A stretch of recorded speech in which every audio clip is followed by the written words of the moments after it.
What ho, and welcome to the 70th episode of the Triple Takeover Toycast. I'm one of your hosts. As my window cleaner calls me, it's Sixo. But more on that later, because here are my other co-hosts. With me as ever is Liam from Toybox Soapbox. How you doing, Liam?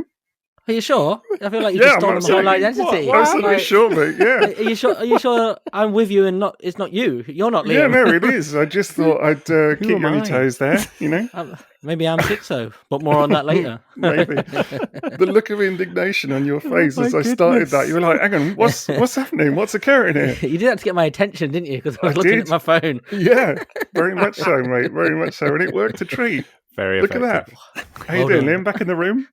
Yeah, I'm good. I'm back. What episode is this again? Yeah, number 70, mate. Well done. Excellent.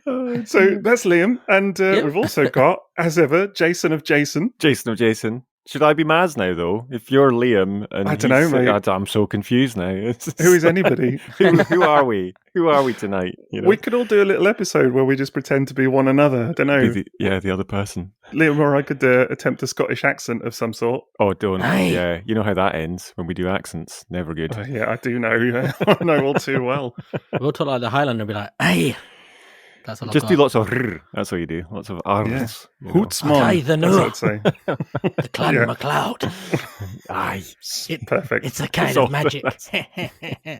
That was Groundskeeper Willie. That's what that was. that was my Christopher Lambert impression. Nice Highlander. It was very good. Yeah, It was very good, Very good. indeed.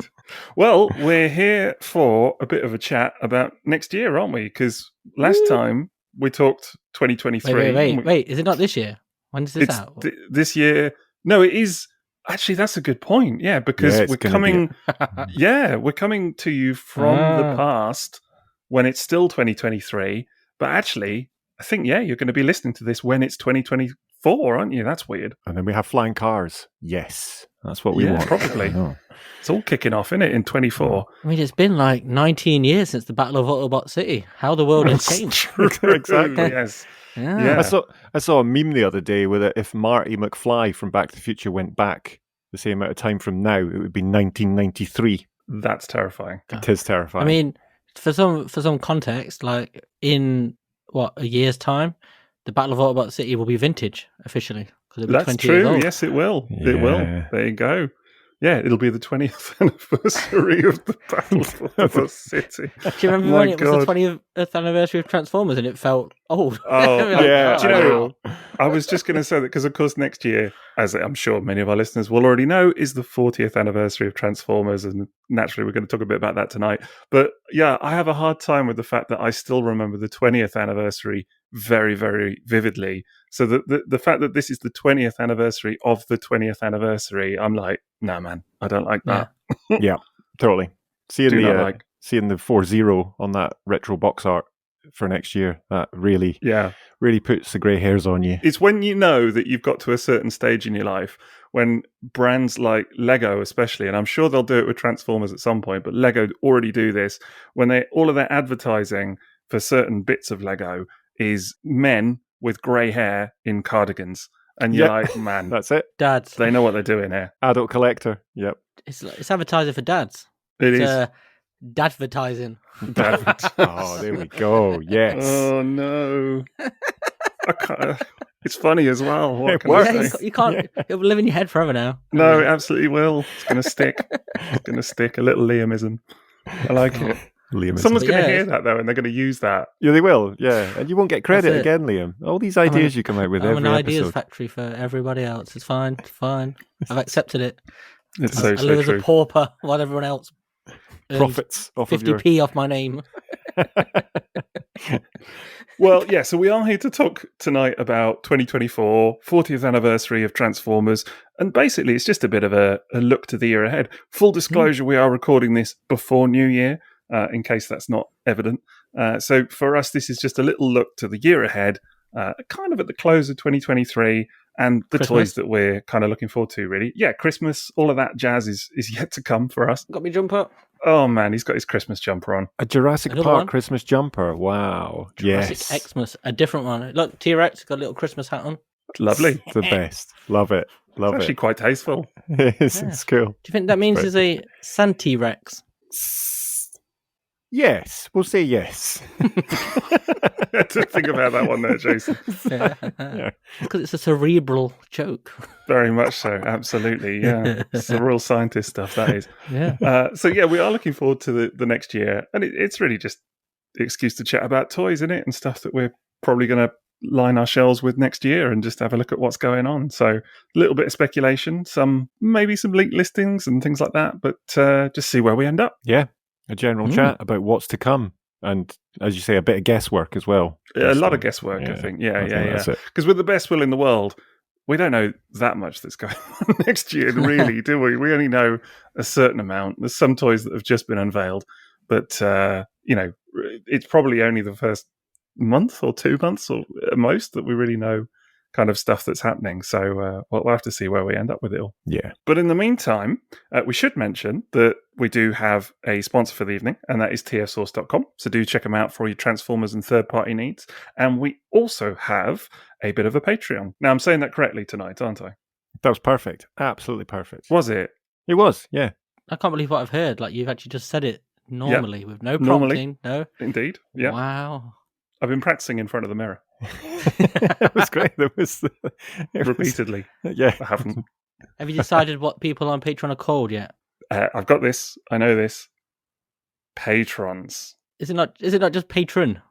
Yeah, patrons. I thought the thing was that we were trying to make it like a kind of Transformers themed. They're patrons. Like the patron saint of... Yeah. Yeah, right, exactly. Patron saints of Triple Takeover. So, yeah, we do have a bit of a Patreon, and you should check it out because on there we've got 5 glorious tiers. You can just sign up and give us £1 a month if you really want to, and that obviously helps us to keep the lights on. We're very grateful for that level of support. Or you can sign up as a man in pig and get access to episodes like this up to and over sometimes a week early, which is really, really good.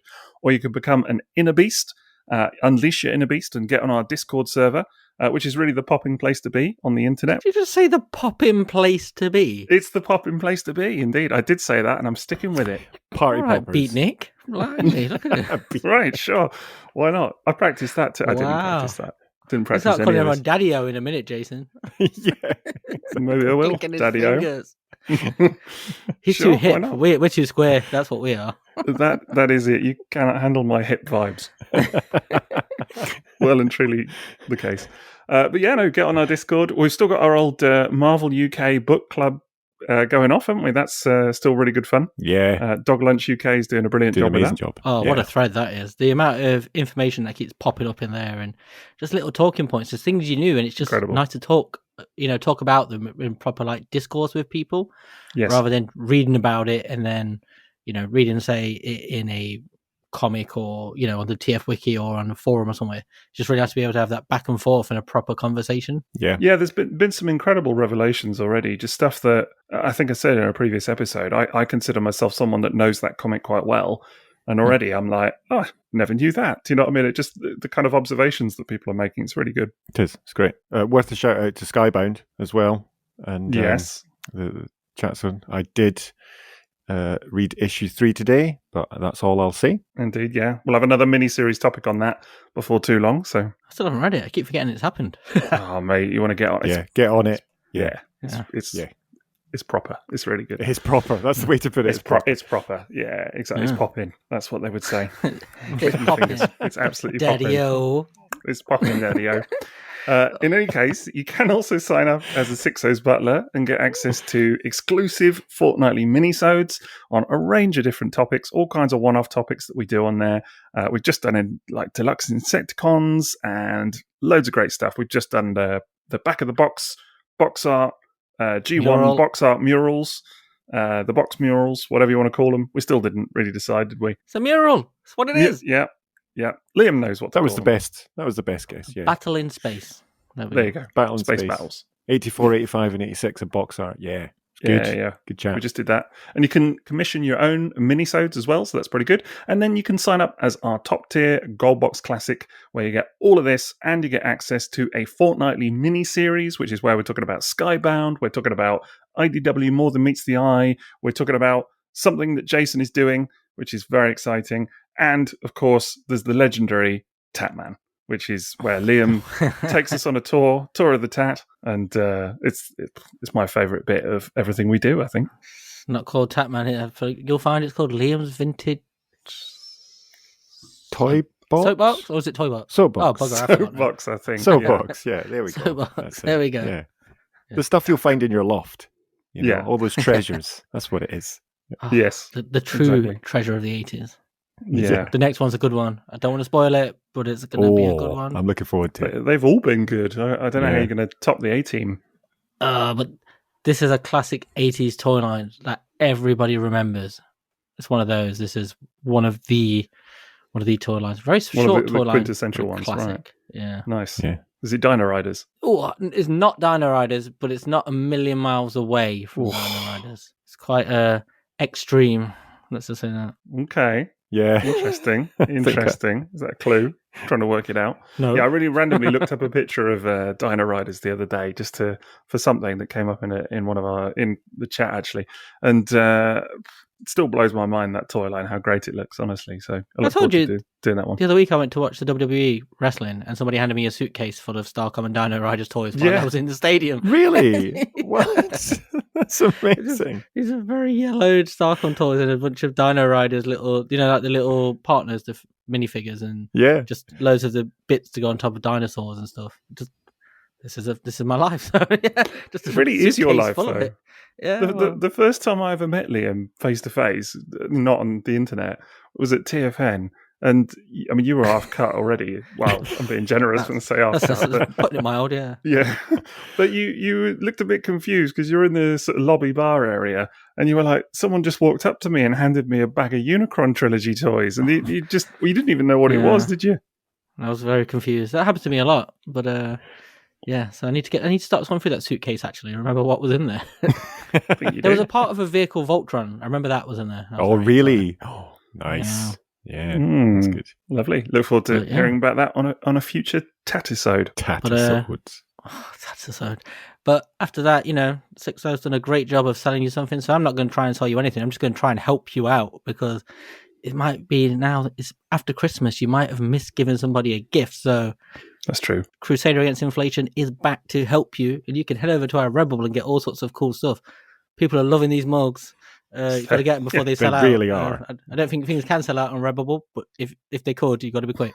So head over to redbubble.com/people/Triple Takeover/explore. Yes, absolutely nailed it. And don't add absolutely nailed it. That's just me. And get one of these mugs that all the cool kids, all the hip people, not the squares as Sixo would call them, the hip people get these mugs. Although I don't have one, but The poppers. The poppers.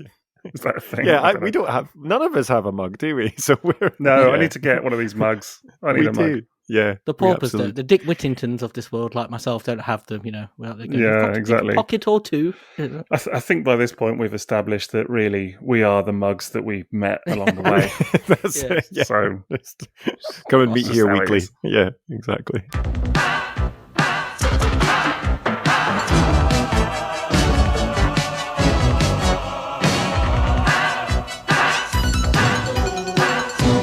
right, so we're here to talk 2024, 40th anniversary of Transformers. Dead exciting. Lots kicking off. Should we get into it? Yes, absolutely. Excellent. Right, well, we've got a bit of a sort of vague running order, but the most obvious place to start is Generations, isn't it? So, like, Legacy, little bit of Studio Series, maybe, that kind of stuff.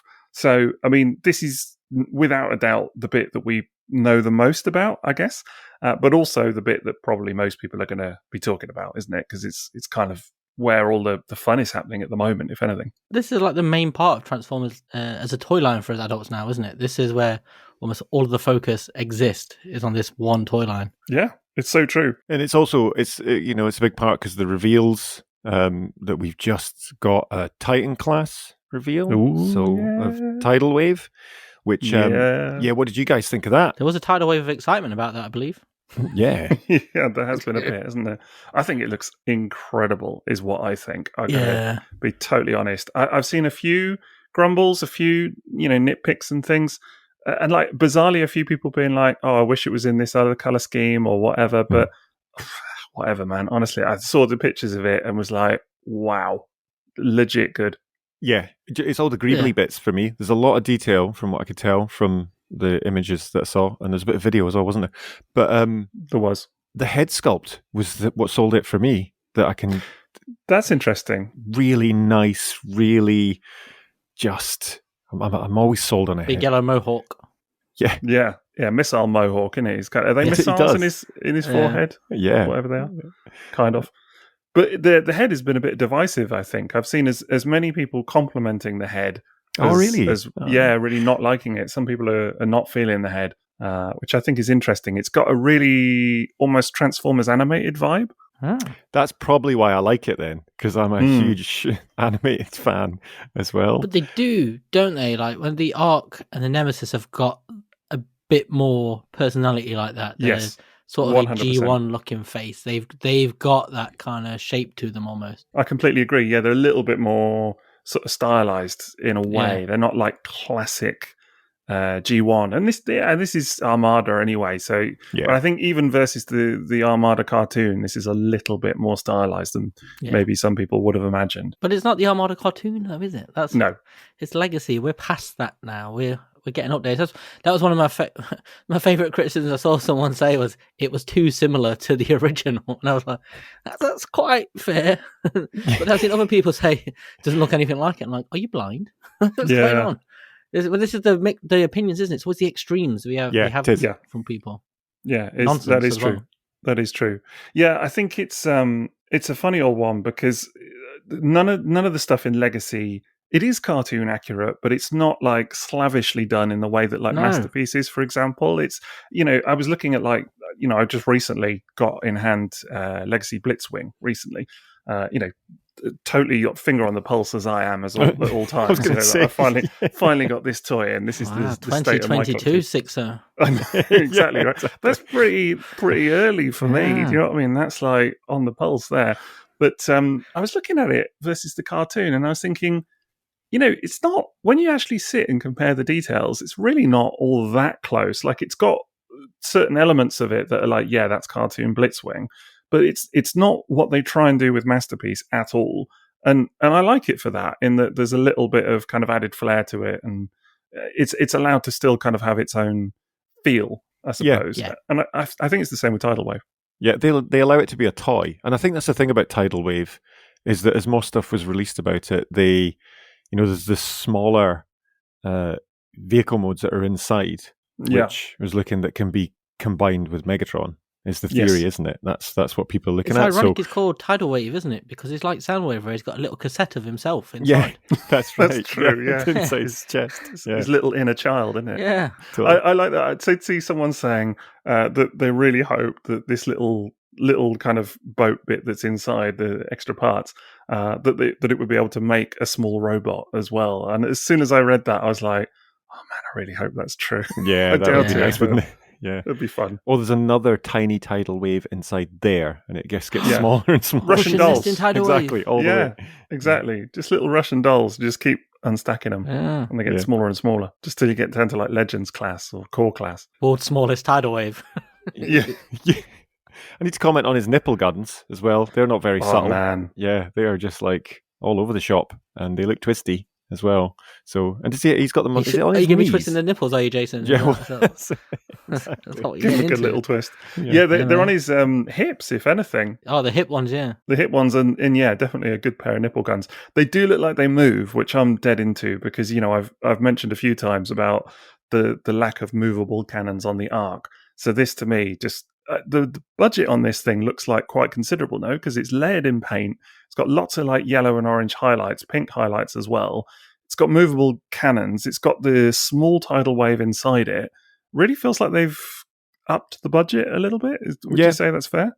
Yeah, I think that is. And each of those, when it splits apart into its different vehicle modes, and then they have different transformations as well, don't they? Like the original.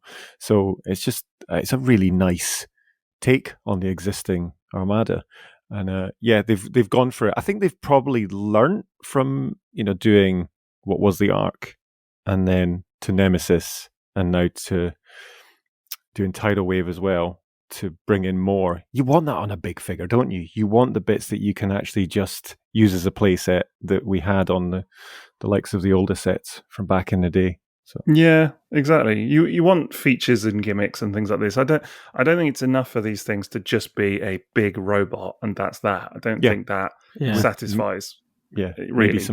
maybe some knuckles and that's it. It's just isn't enough, is it? It's like no. It kind of fits it into an awkward place, doesn't it? The Titan class, because it's a big expensive toy that's got to be able to sell itself to kids as much as adults because of the price. It's got to be that big Christmas toy, so it's got to justify not just collectors. It's got to kind of go beyond that to some degree. So it's got to have these play features, hasn't it? But as well, that's when it moves up to that scale, features become way more important than when you've got, say, I don't know, a deluxe size car. The doors can't open. You can kind of be like, that's cool, it's still a toy car. But when it's that size, it's very noticeable and doesn't have features like the Ark, like we said about that. Like the only thing it's got is that ramp, and and obviously the Teletron 1 comes out. Teletron 1, but it doesn't have any real other play features that make you feel like it's a spaceship that you're interacting with, that you would play with it as a spaceship. And I always felt that's what was really lacking about it.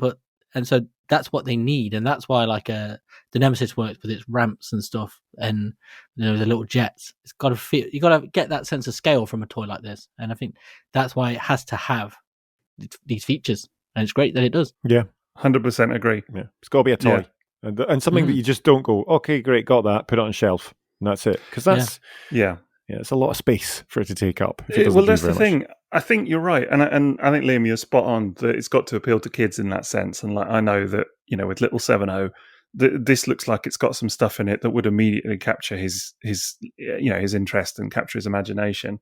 But then equally, as collectors, this is so big that the space it's going to take up, you don't just want to be whacking it on the shelf and then just having it look pretty. You do kind of want to feel it's got something going for it as well. And I know interesting. Yeah, exactly. It's got to hold your interest a little bit, I think. And I think even the people that are happy to just get the thing, take it out of the box and put it on the shelf would still kind of feel that they're happy that it's got some features and things.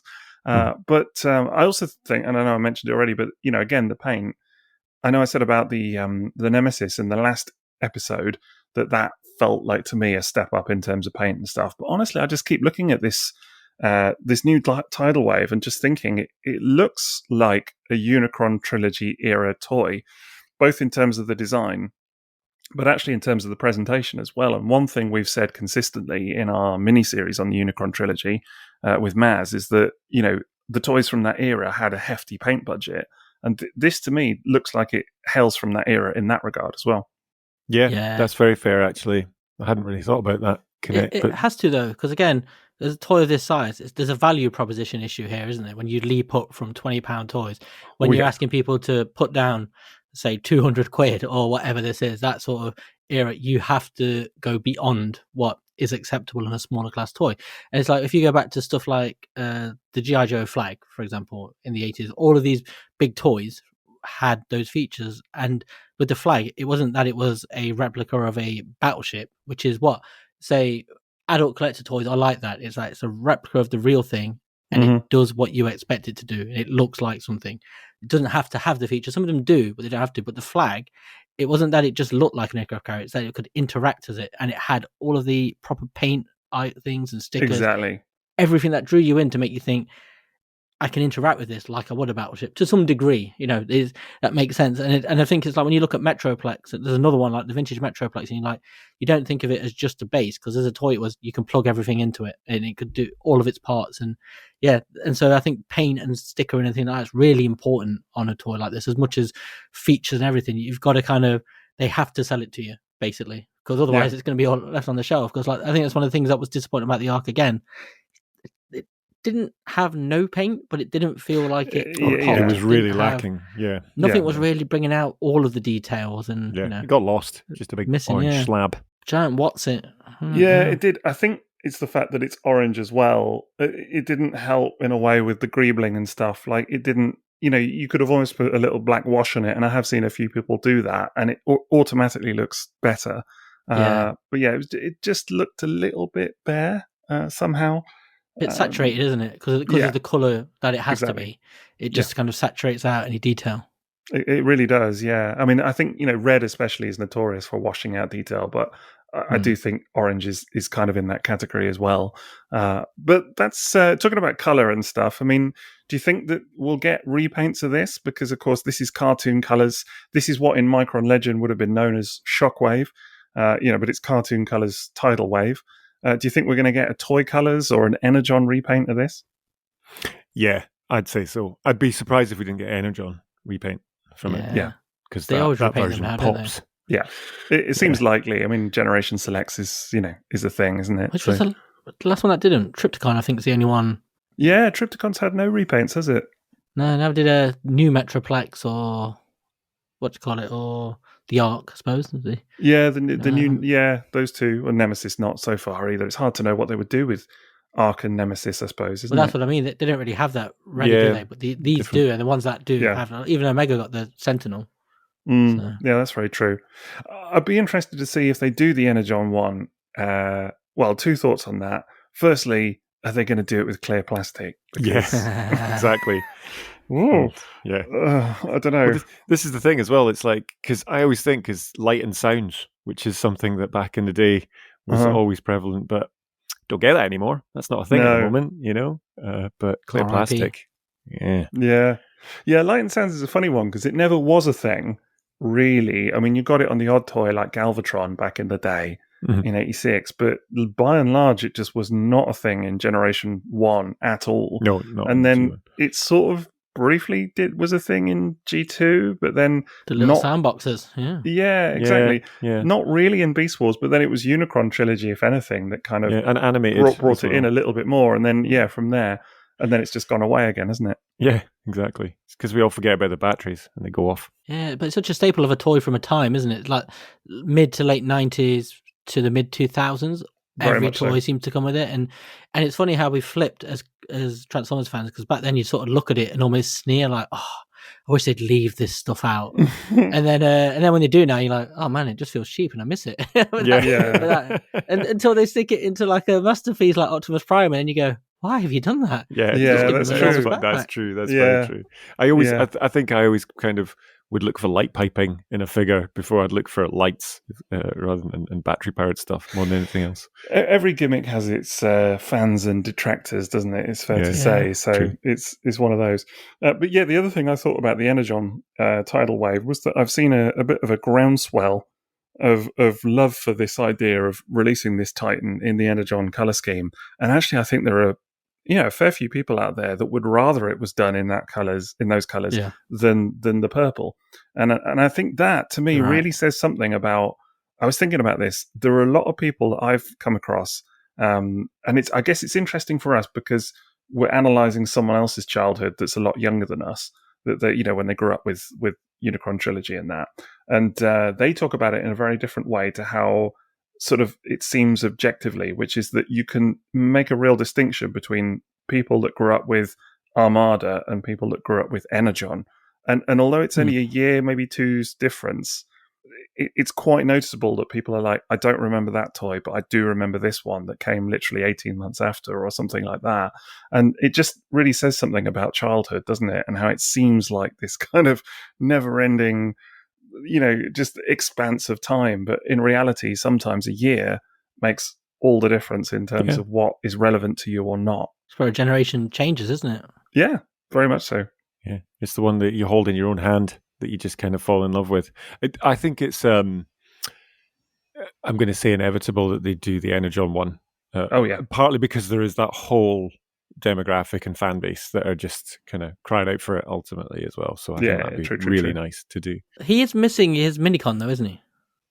Yeah, that's true. Yeah. I can't forget. I can't remember the guy's. Is it Ramjet? Name? Yeah, it is Ramjet. Well done. I was just thinking it's something like classic G1, I'm sure, but yeah, it's Ramjet, I think. I felt quite sad because I recently got a hot shot for my birthday from my brother, and I love it. And I just was like, oh man, I would have loved to have got Jolt with it. And it's kind of feels like a shame that we get our Armada toys. That it's really nice to see them again. They're all articulated like you've always sort of wanted, and then they're just missing that touch, and they keep bundling in minicons with the recolors and stuff. And it's like, no, because Hotshot has got it with the Power Links version, hasn't it? So the recolor. Yeah, so I wonder if they do a pack or something. Yeah, they really should. This is kind of a shame, actually, this one, because I always thought with the original Tidal Wave, I'm looking at it now, absolutely love that toy. And it's such a perfect mini-con to go with it because it gives a sense of scale for the aircraft carrier. Yeah. Yeah. Oh, yeah.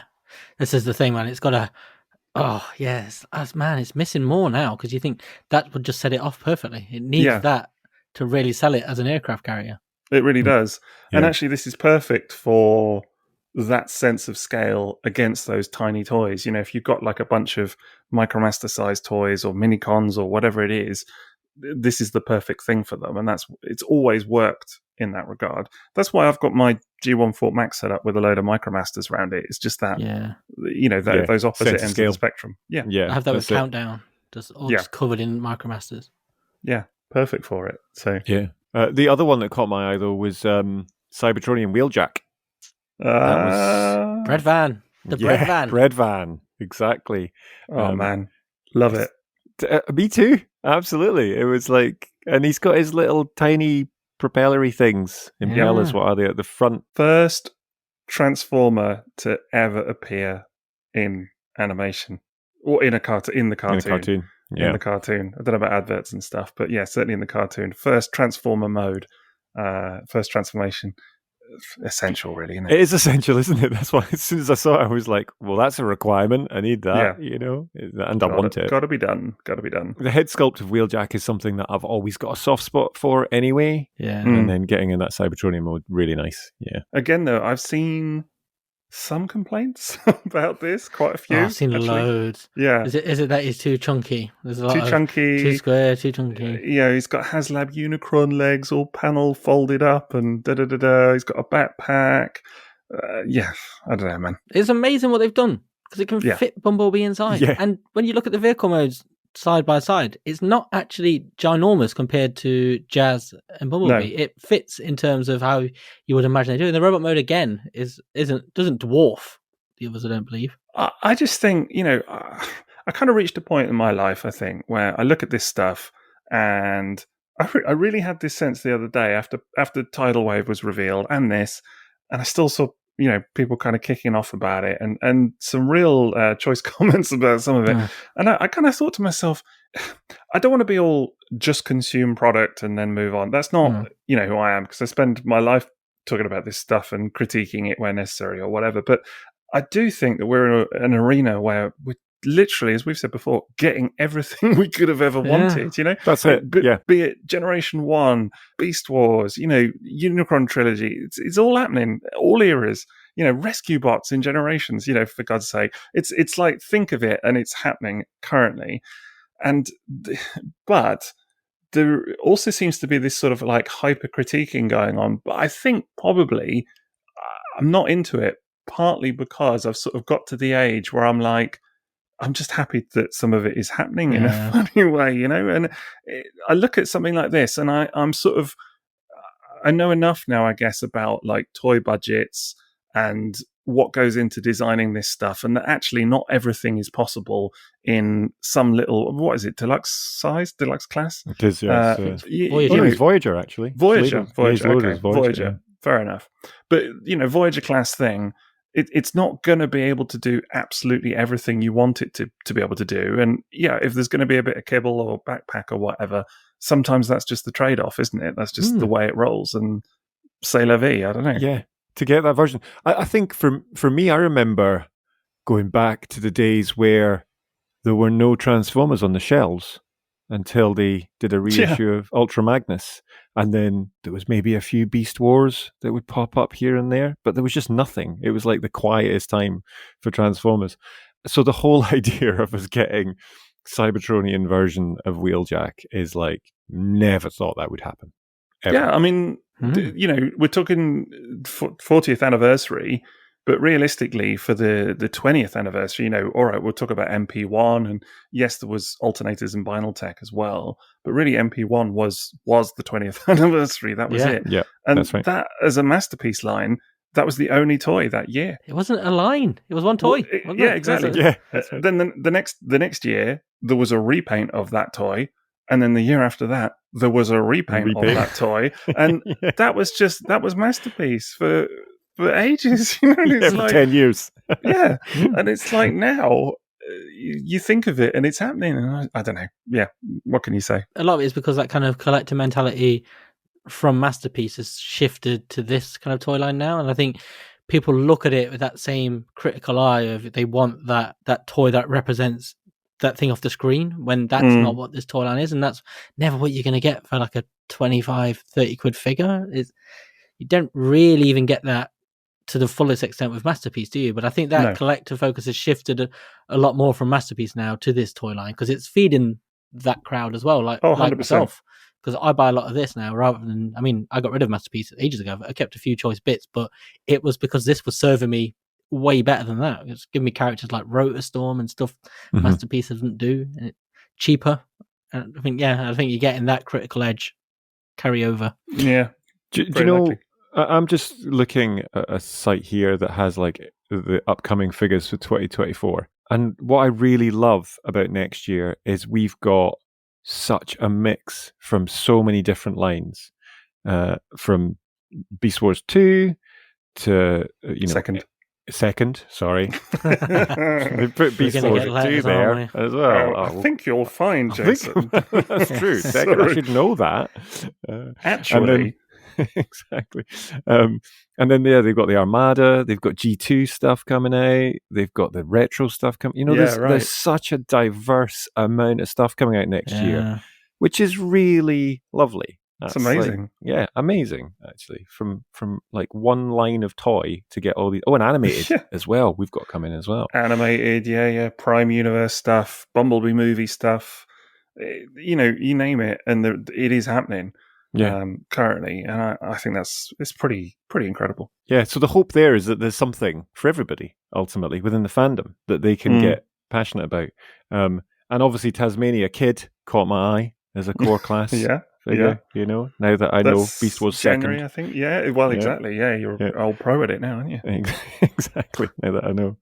Yeah, there's a couple of bits coming up in January that I've definitely got my eye on. I really like the look of that Energon. Core class Energon Megatron as well, I think looks really fun. Yeah, that's that the one. Does look really fun.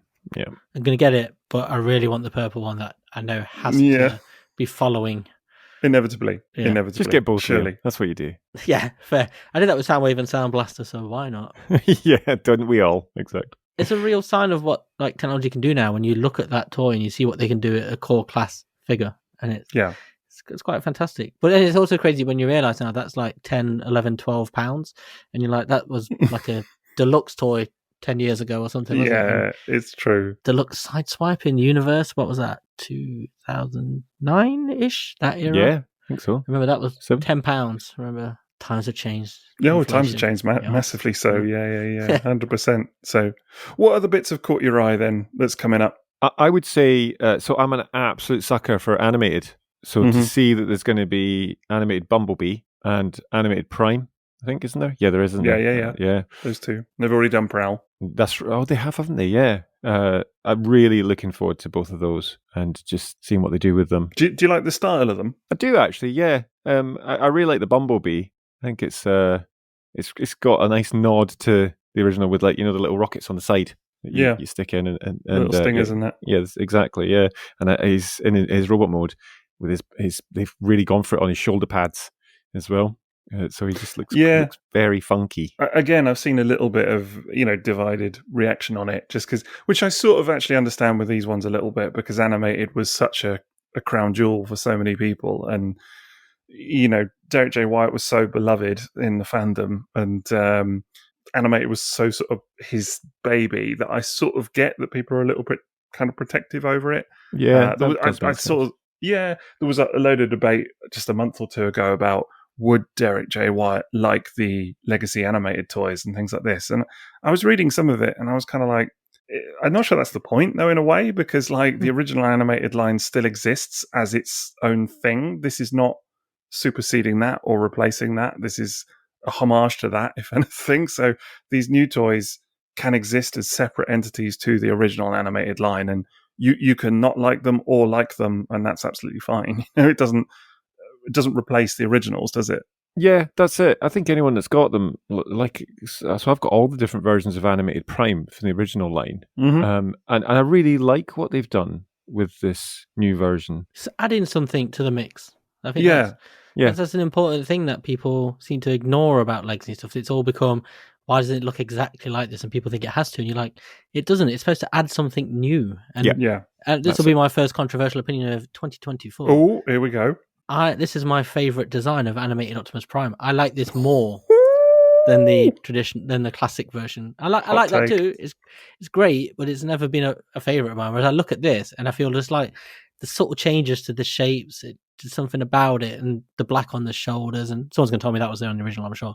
But there's stuff about the colors. It's a little bit darker, I think, than the original. And there's just something about it that just feels really nice. And I'm tempted to buy it more than I ever was the original. I just hope they do a version with the wing pack and all that. Oh yeah, that would be nice, wouldn't it? That would be cool.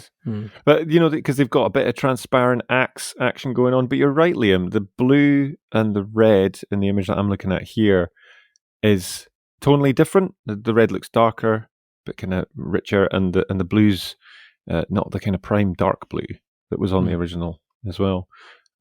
I really like it. I think it looks a lot of fun. It'll sit nicely in the set that I've already got, I think, as well. It's a slightly differently stylized take on what was already a very stylized design. It's not, in a way, I think it's good that they've not gone slavish, as we were saying earlier about G1 and Armada, but it's good that they've kind of not gone slavish, trying to bring that original animated design back in new toy form, because it would have looked weird, I think. That's it. The original toy was so spot on to the cartoon, wasn't it? Yeah, animation model. It was, yeah. They were so thingy. Whereas this doesn't look like the cartoon animation model. No, it doesn't. No, it's not. It kind of, it has that almost slightly more realistic, but not, if you know what I mean, just kind of, a little bit more of an edge to it.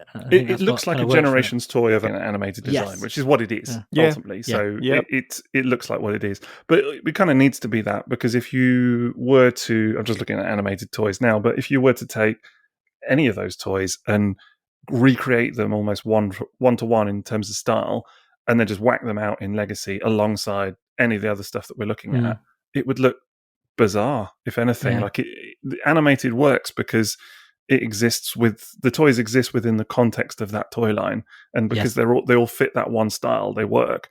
Whereas something like animated Prowl just existing as a one-off thing alongside the rest of Legacy, I don't know if that would fly. It's a great example of a toy line that each toy complements another. Exactly. They fit with each other, but when you put them against other toys, they don't fit as a group. I mean, they still look great, but it is that thematic way they're put together, isn't it? They have that cartoon look. They look 100% like they've stepped out of the show, and you couldn't do them now because they've got so much plastic and so many gimmicks, and it's like it wouldn't do it justice in the way those toys are perfect already, the original animated. So the only way to bring them back is to do something new and different with it. Yeah, I 100% agree. There's no point recreating Transformers animated, the toys as they were, because the toys are already too good. It's like they're, they did it so well the first time round that, like, why bother, really? But the new Optimus does something a bit different. I think that's good. Yeah. What about for you two? Anything else caught your eyes? There's an obvious one we're not talking about. Let's be honest. Well, is it Boulder Tits? Well, that's not where I was going. That's not where I was going. The Rockmobile guy. Yeah, I was going dinosaur to Duckin, but we can talk about. Yeah, we can talk about Boulder Tits if you want. That's great. Yeah, Boulder Tits looks all right. He looks quite fun. Yeah, you into your rock collecting? I bet Jason is. He's got that kind of geocaching vibe over there. You have a bit of a geologist vibe with that. Yeah, I wish. So I go up hills and Munros and then wish I knew about rocks and don't. Yeah, this is a big thing for next year, though, isn't it? That the Rock Lords are ultimately making a comeback. In different versions. It's gonna be rocking. Yeah, but this is again funny because talking about the Slavish thing, I think we're onto a theme here. But I've seen a few people be like, "But are they Rock Lords or are they not Rock Lords?" Yeah, and I'm like, doesn't matter. It doesn't matter. Do you know what I mean? Like, it really does not matter. Like they are sort of a loose homage to Rock Lords without being completely Slavish to that. And like they also have car mode. So does it? Who cares? They do this a lot now, though, don't they? That's what at this scale, they did the skeleton dinosaurs, whose names are the fossilizers. We had those, and then when they were chucking in like battle masses and all that stuff, which were Junkions and lot of this stuff. They keep adding in these new elements, and it's great because it gives us something new as well as something old. Yeah, but the rest of that. But the whole thing is, this is about like additional parts for other figures as well, isn't it? Because these guys are going to break apart and then they become weapons and different accessories, which again, amazing play value for something. Which I probably, well, I would pick up some of these actually just because of my love of Rock Lords, but I really like that as well. The fact that they're just like they did that back with generations previously, where you could just get all the other parts, break it apart, add it to an existing figure. It was always a lot of fun. Yeah. Really, really nice. I saw a few people be like, oh, it's a shame that they can't turn into actual rocks as well. And I kind of get that, but I don't know. Again, but let's be honest, Rock Lords, we were always a bit like, and it's like they were just different and I had loads of them and they were cool for their, like, how crazy they were. But you never really left them in rock mode, did you? Not majorly. It was the novelty of like it becomes a rock, and then I'm going to put it back to a robot now. Yeah, exactly. They were cool. I liked it. I only had one or two. I think I had Slimestone, the kind of chromed one. Yeah, that guy. God, I've forgotten their names now. Yeah, I'll be honest, I don't have them anymore. Regret. No. Yeah. One for another time. So it's kind of a lot of fun, isn't it? Again, something that we didn't expect to see. I think, as Liam said, it's something new being added in to an arena which is already crowded with, homaging a 40-year spanning toy line.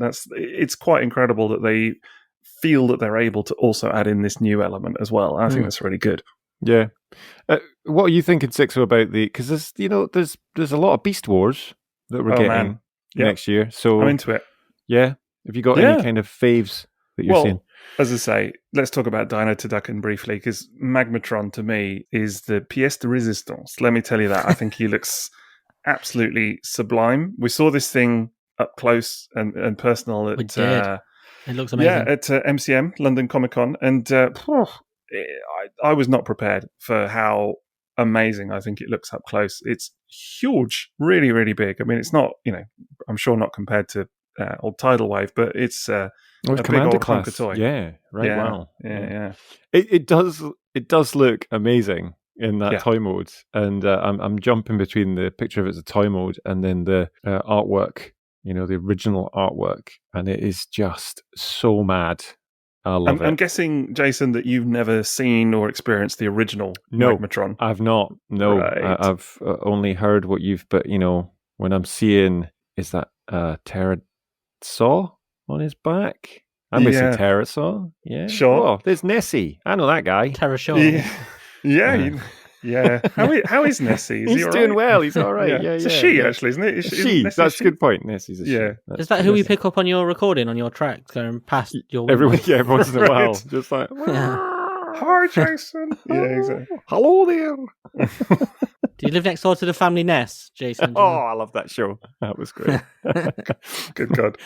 So, well into Magmatron. I just think it looks terrific. I know I said this on a previous previous recording, whenever it was. I said it at some point, I know I did, but I actually think that this looks like it could easily rival the original toy, and that's not something I say very lightly. But wow, nice. I really like the original toy, but this looks the business, so I can't wait to get my hands on it, quite frankly. And the other one for me actually is Tigerhawk. It's definitely one that I want to get. So he looks I'll be honest, really good. Yeah, it really. So I did a double take when I saw Tigerhawk, because it was just a small thumbnail that I was looking at, and I was like, is that Grimlock? And I was like, no, that's Tigerhawk. But he is a friend, though, Jason. He's a friend. I do know that much. But yeah, it looks lovely. Really nice. Yeah, I'm well into it. So, and it's funny because again, I've seen people being like, "Oh, it'll look better when it's a Razor Claw repaint," because there's a black repaint for this traditionally in Universe and stuff. And I'm like, that will look great. But it's also kind of nice because the original Tigerhawk toy was quite cartoon accurate, but it had different colors. It was kind of blue instead of purple, and it didn't have so much of the kind of goldy kind of color to it and things. So I like what they've done with this. I think it looks really good. There's in the robot mode with the what kind of right? It's a cat bird combo that we've got going on here, but The catbird. And then the bird claws going over the shoulders. Yeah, it's really nice. Yeah. Yeah. It's all kicking off, isn't it? It's mad. Absolutely. It's Beast Wars. It's utterly bizarre. A lot of fun. It's several animals smushed together. All kinds of craziness. Love it. And this is like real last days of Beast Wars, this thing as well. So is it a surprise to see that? Is that kind of like seeing in the same vein as seeing Cybertronian Wheeljack? Yeah, I was surprised to see this of all the characters of Beast Wars that they could have done. I mean, I got to be honest, I don't really pay huge attention to the leaked listings and stuff. I'm not like hanging my every hat on like they said there's going to be a Studio Series Optimus Prime. Oh my god, it's like I kind of some of the big ones like that I hear about, but I don't go looking for it or anything. So I wasn't really when this was dropped officially, I was like, oh cool, do you know what I mean? This is great. But yeah, to me it was a surprise. To kind of see them do this because it's not the most obvious character, but I think it looks really decent. The one comment I would make is that it's so funny that they've given us this and Nemesis within the space of a relatively short span of time because Liam, I'm sure you remember maybe from the old Beast cartoon, but it's actually the Nemesis that destroys Tigerhawk in the cartoon. And of course it's the classic G1 Nemesis brought back in Beast Wars. So and it's quite a memorable character death. So this is you can recreate that. You can recreate that now. That lovely moment. Yeah. So I suppose this could technically be the Nemesis of the Ark could technically be Beast Wars Titans as well. That's true. Yeah. It's very true. Yeah. I did think that actually in a way. Yeah, I guess the Ark as well, but especially the Nemesis, because it's actually sort of operational in the cartoon. It sort of does feel like a sort of weird Beast Wars toy also. Yeah. Liam, what about you? What you got your eye on? I don't know. There's something like Magmatron is pulling me in. I know you referred to him as the Dino to Ducken, but it is the Dino to f***ing to me, I think. Wow. I think that's more what that is. What about some of the Studio Series stuff? So the Studio Series stuff is interesting, though, because you did just mention leaks, rumours. And stuff. And if there's going to be a Prime, which for 40th anniversary, personally, I would be surprised if there's not. It makes sense, doesn't it? I know some people were really anti the idea. This was another one. I'm getting on my soapbox tonight now about this, but this was the other one because I saw tons of people going, "Why do they have to do Optimus Prime again? It sucks because it's taking a character spot away from someone else. They should be doing this person or this person. Who is it? Someone was saying that they should be doing some obscure Bayformers character, like Jolt or somewhat. I can't remember. It was like pick like a no-name. It comes background. up every time. Yeah, exactly. No matter who they reveal, it's always like, "Where's Jolt?" Yeah, some absolute He's a nobody dude with a freaking lightning films. Whip. He has one scene. Yeah, let him go. He's like barely in it, And I mean, look, that's not me dissing. I get that the people want that toy, and for their sake, I would like to see it happen. But it's no surprise to me whatsoever that in the 40th year of the franchise, the anniversary, that Hasbro would see fit to create another version of the flagship character that is quite literally the face of the franchise. It's a no-brainer. Of course they're going to do that. So I'll throw in a complete speculation. To get that, do we then get Megatron as well? Because that's the thing. So do we get one like middle of the year, one the year after? You'll never get a gun mode out of it. That's the thing. No, I don't think we will we? So they'll just get tanks more and more refined G2 to look like his robot mode. Yeah. That can turn into a tank or something. But the one I'm actually looking forward to is a Megatron, and it's that concept Studio Series one from the Bumblebee film that we saw revealed at MCM for the first time when we were sat there in the crowd, which was good fun. But I think that looks amazing. And I have a real soft spot for the Neo looking G1 stuff. Anything that looks like that. Like I recently got the Reactivate Optimus Soundwave, and they are fantastic. That Optimus is just brilliant. And I think this is the same sort of thing where it's got that G1 look, but it's different again. And it's got, I quite like its crazy modes because I think the jet mode looks like a sort of laser beak style thing. It's kind of crazy Megatron Cybertronian bat jet. It just looks kind of crazy. I'm into it. Yeah. I'm so glad they've made it, and they're doing stuff like concept art toys. It's great. Yeah, concept art toys. That's a good way to put it. Yeah, it's really cool, isn't it? So, and that Megatron design, as soon as it dropped and people saw it, it was one that it was like, you would want to see something done of that, right? Yeah, exactly. Like it's one of those things where you saw it and you went, and it's exactly that reaction. Like, oh, I wish we could get that. I wish we'd have got that in the film. But now you get to have it in plastic, which is actually amazing. Even better. And Yeah. kind of crazy. And again, opens a door to a lot of other stuff that we've never seen, where we have seen concept art of designs in different eras and toys that never came to fruition, like, well, it's kind of a very slight creaking of the door with a toy like this.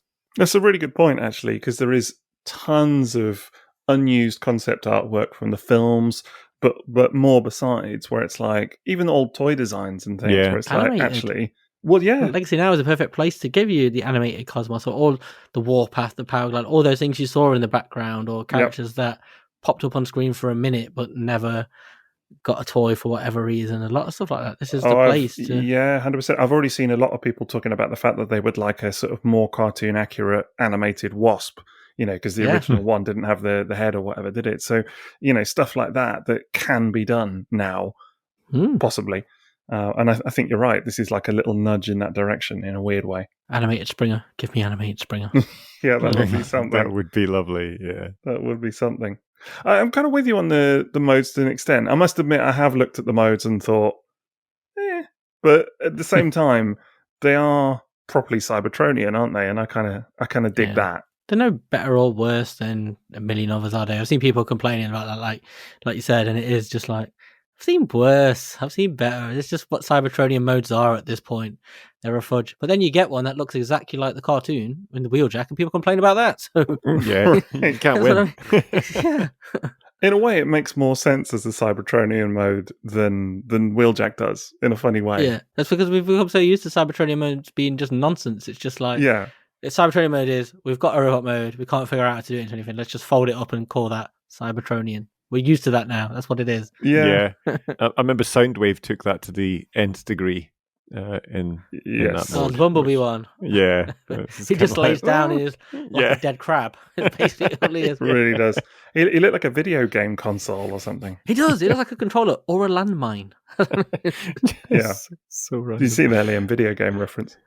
Oh, look at that. You didn't even call it a computer game. No, You're I'm growing learning. on this podcast. I'm learning. You're evolving, aren't you? I did a lot of practicing in the mirror tonight before I came on. Let me tell you. Video game. I'm getting weirded out. You got Patreon. Looking at the man in the mirror, were you? Yeah. Liam got the whole URL done in one go. I know. This is 2024 Triple Takeover. This is professional podcasting. That's what this is. Gosh, and who knew all we needed to do was get rid of Maz. Shuffle him out the door. Yeah, exactly. Yeah. That's why we had to sack him. Anything else in studio Keeping series? Him down. All of that. No, exactly. Anything else in studio series or generations? Any of that malarkey? Are you excited about a Prime, Liam? Oh, what? The potential for the G1 style one? Yeah. Yeah. If it's real, I would love to see it because we haven't actually seen a G1 Prime in Legacy Generations for a little while now, have we? Since Earthrise was the last one. Earthrise. Yeah, that's right. We had the G2 Laser Prime 1,500 times, but since then, I mean, somebody did correct me on this and went, look, and they showed me a Bumblebee Optimus Prime, which is not the G1 Optimus Prime. It's not that cartoony style one, is it? So I think it'd be fun to see that, just to see, because they seem to be edging closer and closer. And Earthrise is great, but you feel like, again, another refinement, like how close could they get? And it's the marquee character from the toy line. Yeah. It's the icon that transcends the toy line. Everybody knows who Optimus Prime is. Yeah. If they don't know much about Transformers, they recognize Optimus, and it's like, just get him in there because it will sell. It will give them money for other toys. It will keep it going. I'm so glad you said that because that is always my attitude with this stuff. Because whenever and that's what I was going to say earlier about the wasted slot thing, where people are like, "I want Jolt. I don't want Optimus Prime." It's like if they make an Optimus Prime and it sells through the roof, which it will, then that funds all the weird characters. That's how it works. You know, exactly ultimately, you've got to have these marquee characters. You've got to have the popular stuff that will shift units beyond just, you know, the one diehard fan that loves that random background character from, you know, whichever film it is. You've got to have kids buying this stuff, and you've got to have kind of the more broader audience beyond just diehard fans wanting these toys as well. And Optimus Prime will do that, and it will fund many other characters. And we ain't doing badly for niche stuff either. So it's actually, when I think about it as well, when you go back to like Masterpiece, when Hasbro did the versions of like We got a Thundercracker, no Skywarp, sorry, and did we get Thundercracker in the Western release? Hasbro, we did, didn't we? And then, but the Optimus Prime releases Masterpiece, and the amount of those that I saw appear in French kids' toy boxes, they're getting Masterpiece scale ones. And it was that thing that a Studio Series Optimus Prime will sell not just to us lot as collectors and fans, but it'll sell to everybody that has experienced Transformers, gone to see the movies. It's just a crowd pleaser ultimately. So it goes across so many different demographics, and I think it's special. It is special. It's a special character. I'm one of those people. I've owned hundreds of Optimus Primes over the years, but every time a new one comes out, I still get sucked in. Like, ooh, how's this one going to be different? Because it is that signature character, and there's something special. Like I was saying about the Reactivate toy, I was like, wow, it's so nice just seeing a slightly different twist on it as well, which is great. But then sometimes you want to go back to the original because I've got MP10 still, who's great, and Earthrise Optimus Prime and all these others, but it would be nice to get that. And then we've got Missing Link Optimus coming, so that would be a great counterpoint, I think, to have like a vintage style and a modern. I agree. Imagine that's a 2-pack. Yeah. Well, that's the thing, and where does it lead? I'm sure there'll be more Optimus Primes besides this as well. Of course, that's the thing. We're not in 2024 yet, although when you're listening to this, it's 2024. I know it's time warp, but the thing is that we're only at the start of the year. We don't know what's happening through the whole of the 12 months yet for the 40th anniversary. There will be more Optimus Primes. I've absolutely no doubt. Of course there will. It's going to be everywhere. Yeah, it is. Well, look at, so you mentioned Missing Link, and we do need to talk about Missing Link because I, for one, very excited. But how many different versions of Missing Link are coming out as well? Well, this is the thing. Well, the thing I would say, before we get to Missing Link, there's one more question I have for you on generations and what have you. And then we'll wrap that bit up. But are there any toys that haven't been revealed, characters, I suppose, that haven't been revealed that you would like to see in either generations, Legacy or Studio Series, whatever? Great question. Mine would be Skyquake, but in the G1 colours. Right, the gold and the green. Yeah, because we've had the Prime one, and it's that same mold. That's the weird thing about it, is it's there for Skyquake. Yeah, and that's what I want. We've had obviously the Prime Colors version, but the mold is like a mix of it and the G1 toy. Yeah, so I want to see that neon. That or the Machine Wars G2 Starscream. Oh that would be the Machine cool Wars as well. Starscream? Yeah. Machine. Yeah, it was. It's the same mold. Yeah. It's funny, about with these kind of repaints because. Like when we were chatting with BMAC, and just name dropping there, but when we were chatting with BMAC, good lad, like him. Yeah, When we were out on the town for noodles and sake with BMAC, he was saying about, because we talked, didn't we, about that laser Optimus mold, and he was saying, I don't really think that we can release it again. Like we'll probably, step off that one for a little bit now and kind of give a bit of a break on that one because we've done it so mmany times. And it's funny because I still see people going, where's Laser Magnus? We need a Laser Magnus repaint out of this. Well, yeah, because it's a great repaint. And I think we are in the world now where actually people are kind of happy, or certainly a lot of people are, not everyone, but a lot of people are kind of happy to see these toys repainted over and over because they want these different color schemes. They want, in the case of this Dreadwing, they want to see Skyquake, they want to see King Atlas, they want to see Machine Wars Starscream, and why not? Oh, there we go. I'll change it. I want the Universe King Atlas. Yeah. Give me that. But everybody wants their favourites. That's what collecting always boils down to, isn't it? Everybody wants their favourite toy. And that's what a lot of the people critiquing things, I think, sometimes don't realise that's what they actually want when they're like, oh, it's not like this. And it's like, you want your favourite. It's not that it's bad. Exactly. You can't quantify that disappointment to yourself, I think. Yeah. And I think there's also a sense of like, you don't want them to move on from a mold. I know they can always come back, of course they can, but you don't want them to kind of move on and forget the one color scheme that you really want of it, do you? Like with that Skyquake mold, if they do stop making them, or Laser Magnus, like if they just never do the Laser Magnus, but they do every other color, there are going to be people that are like, oh, that's the one that I really wanted, that's the one I was waiting for. So yeah, absolutely. And just before we move on, there is one glaring omission from Studio Series we are still waiting for that has to be this year, which is Swoop. Yeah. Yes. That's The a one good point. Good Yeah. shout. Good shout. That would be the one I would love to see the most. I'm sure that'll happen. It has to be happening because we've got the others. Yeah. Makes no sense to not do them. I just quickly would say I'd like to see some Voyager Pretenders. And I mean, like, going back so that we get that kind proper of... shells. He's going pie in the sky here, isn't he? Yeah, he is, I'm just sending it out there to Hasbro to go and have a think. That's what we need. I think they have thought about it quite a lot. I think they've thought about it, definitely. Again, that was another sort of thing that came up in conversation with old BMAC. But I think they have thought about it, but doesn't sound like it's on the agenda currently. Gutted. Yeah. I love the little ones, the tiny, tiny, tiny ones they did, but, get some Voyager ones would be well nice. Yeah. Who knows further down the line. So I think my thing would be not a specific figure, but I'm just going to throw this out there. Some Beast Machines, I think, would be kind of fun to see because it's like the one very notable. Yeah, it's just the one notable always has area. to go too far, doesn't he? Take it. No need. You just want a Beast Force Supreme Cheetah. Supreme Cheetah, exactly. Yeah, that's it. But even bigger. Do another Titan one. Scale. I want a second one. Go bigger. More. More light. More you love it so much now, you want as many versions as possible. Bring it back. Yeah. But just bring back the original mold. It was so good. Just bring it back.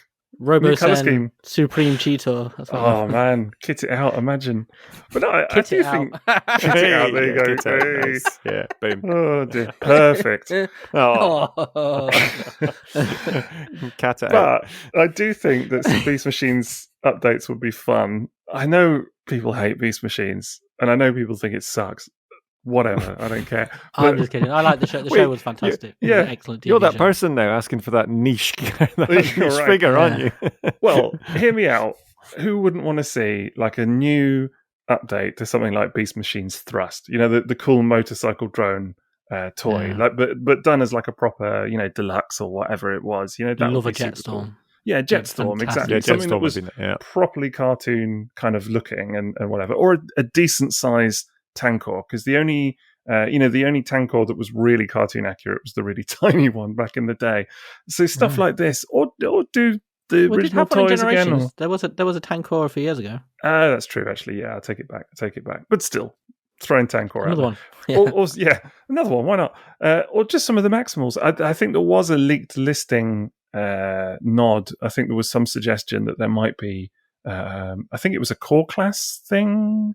Cheetor, Beast Machines Cheetor, but core class. And I think it would be a bit of a shame if that was, if that was the only nod that Beast Machines got. The obvious one is, this is out there, would be Botanica, because she never got a toy back in the day. I was thinking of her, yeah. Yeah. Plant to plant kind of thing. Yeah. Don't know. That would be a divisive one, I'm sure, but I don't know. Do you mean pot plant? Is that what you meant? She turns into a plant. Yeah, she turns. Oh, into really? Yeah. Okay. Well, Lego have done well with all their different plants and flowers and stuff. Right. So there we go. There you go. Nice. Yeah. People like poison ivy, so Yeah, true. Exactly. Yeah, there we go. Good company.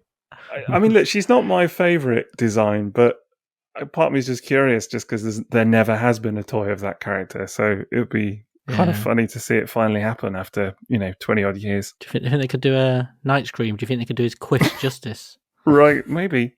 But particularly again because the original toy was massive, whereas actually just a little core class Night Scream would be really good fun to see. I think maybe we'll get like a repaint of Prowl and Soundwave as Beast Machines Universe. Dead Prowl and Soundwave. Exactly. Yeah. They're just like one of the random background. They were so dead bodies on the floor. Yeah, dead bodies. Exactly. Yeah. Hanging them upside down from your ceiling. Yeah. Why not?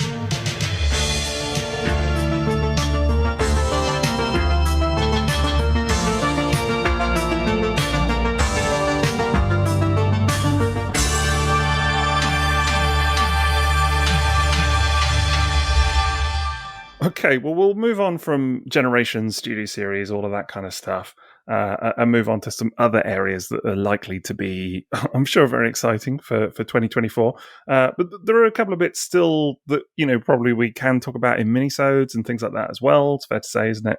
Yes, there's so much stuff coming out next year, but there's also a video game like Reactivate, and I got the toys of that recently, and they're both fantastic. Oh, what? But it's quite The toys. Oh, a video It was the game? video game bit that caught him out. A video game, sorry. Video game. It's like they move, Sixo, but without you having to use your hands. Wait, no. Anyway, we'll explain it later. Right, in our mini-sode. Is it moving pictures? Moving pictures. It's like this old make your own battle scene with stickers, but digitally. Sounds fancy. But yeah, so there's been a lot of talk about that lately. I don't know if you guys have seen it, but there's been a lot of discussion about whether that game's going to happen. And I feel like we could talk about this in a mini-sode. I think that would probably be better suited there because it's quite interesting because Jason has a background in video games. I've worked in video games, so I think it'd be quite interesting to talk about that. Sixo obviously loves computer games. I used to work in video games. Oh, gosh. Was it in game? I'm waiting for the punch. I've heard of the shop. Was it carrying the Wii through the door? Right, exactly. Yes. Yeah. No, I'd be up for that. You recently got into a Wii Mario Kart, didn't you? That, not recently. Early 2000s release. Yeah. I felt a bit bad the other week, a couple of weeks back, whenever, because we were playing Mario Kart Wii with my little boy, and he loves it. And he was like, "Oh, what's this function?" This is the one that connects to the internet or whatever. And we went on there and I was like, "Oh, this is, where you play other people over the internet or whatever." And he was dead excited to give it a go. And we went on. No other bugger was on there. Oh, no. And because it's, however old the game is, 20 years or whatever it is, I don't know. And I had to say to him, I don't think anybody else is playing this game right now. And he was like, "Why not?" I was like, to kind of explain, well, it's quite an old game, mate. Yeah.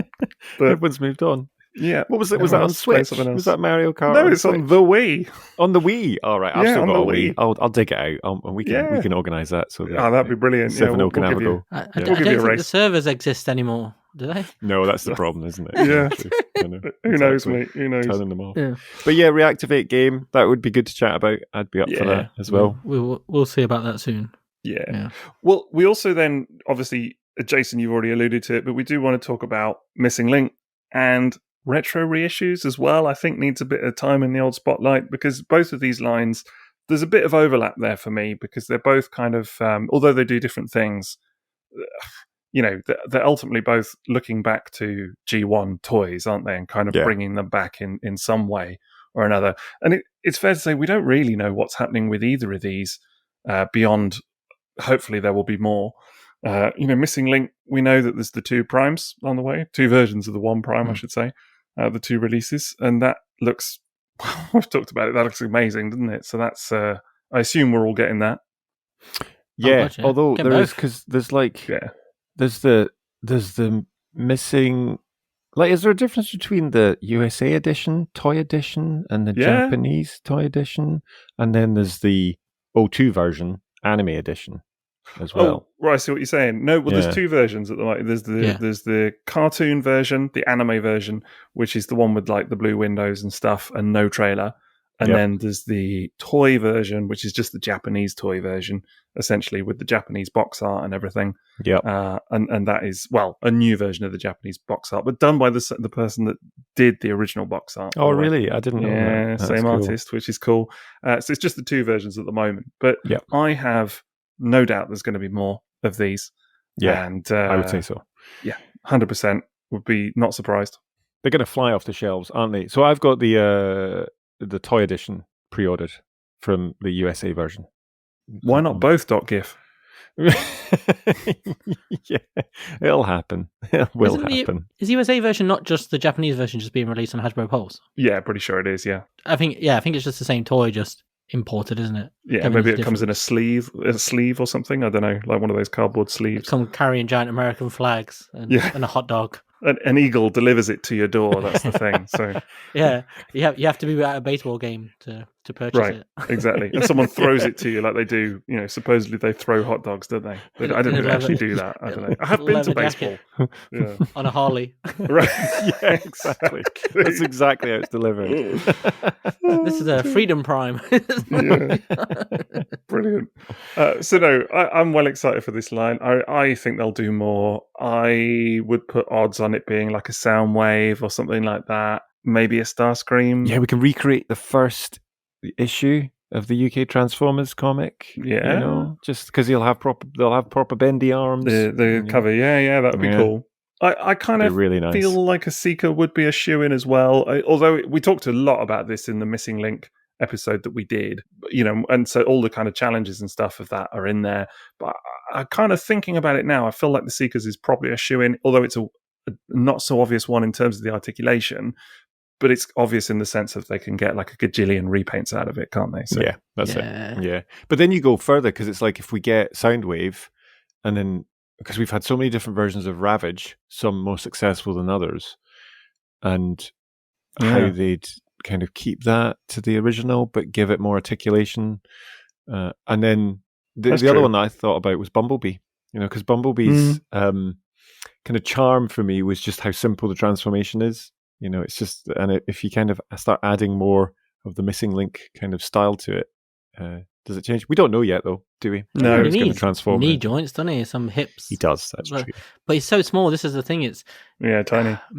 Missing Link. It's on the one hand, it's like an unknown frontier. On the other, it's kind of backed into a corner by your own sort of mental inhibitions of what they can physically do to those toys, because like we spoke about in the minisode, it's where does it move from being the vintage toy of articulation to something new? That's what the Seekers, isn't it? It's like, how do they still keep that look 100% but fit in all the joints it would need? It'd be so different. I'm hoping we get something totally out there that's really unexpected, because we've seen so many characters over and over again for reissues, and Missing Link just feels like the perfect opportunity to do new molds for old characters like Grimlock, stuff that you'll never get reissues in vintage Grimlock form. would be perfect. Just feels like Grimlock the perfect way of getting the funding for those kind of molds and getting those out there to reissue, perpetuity, along with the regular old guys. 100% agree. I actually think, in a way, that the next, I guess it's the third release, but the next Missing Link mold that they unveil is as important as the Prime, because for several reasons. Number one, it's going to set the tone. Well, it's going to set the tone for where the line goes and how it moves forward from Prime. Because Prime is kind of, although it's bloody exciting. It's the most exciting toy in years, in my opinion. But it sort of is also an obvious one exactly, in terms of the character choice, but also the articulation and things like that. You could have imagined how it might look, and lo and behold, it looks like that. Whereas there are lots of toys now that it's hard to imagine. Seekers is an obvious one, how they would do it. So the kind of style of it and everything really sets the tone, as you said, Liam. It's a perfect way to describe it, of like what comes next.